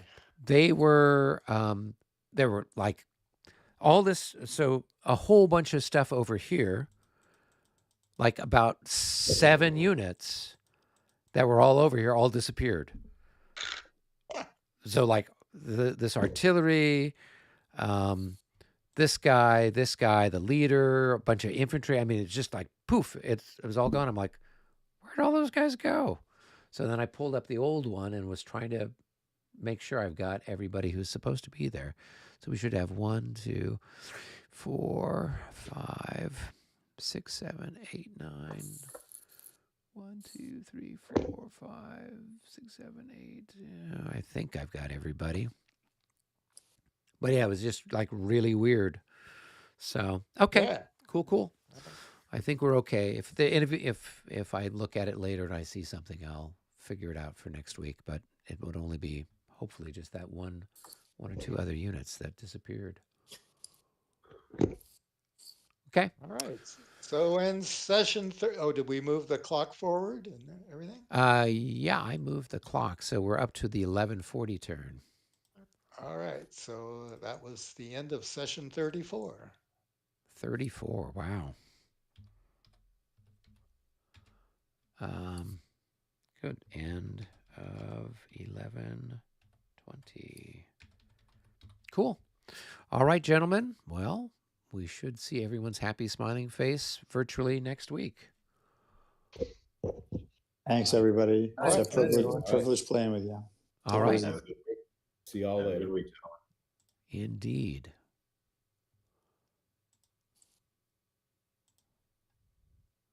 All right.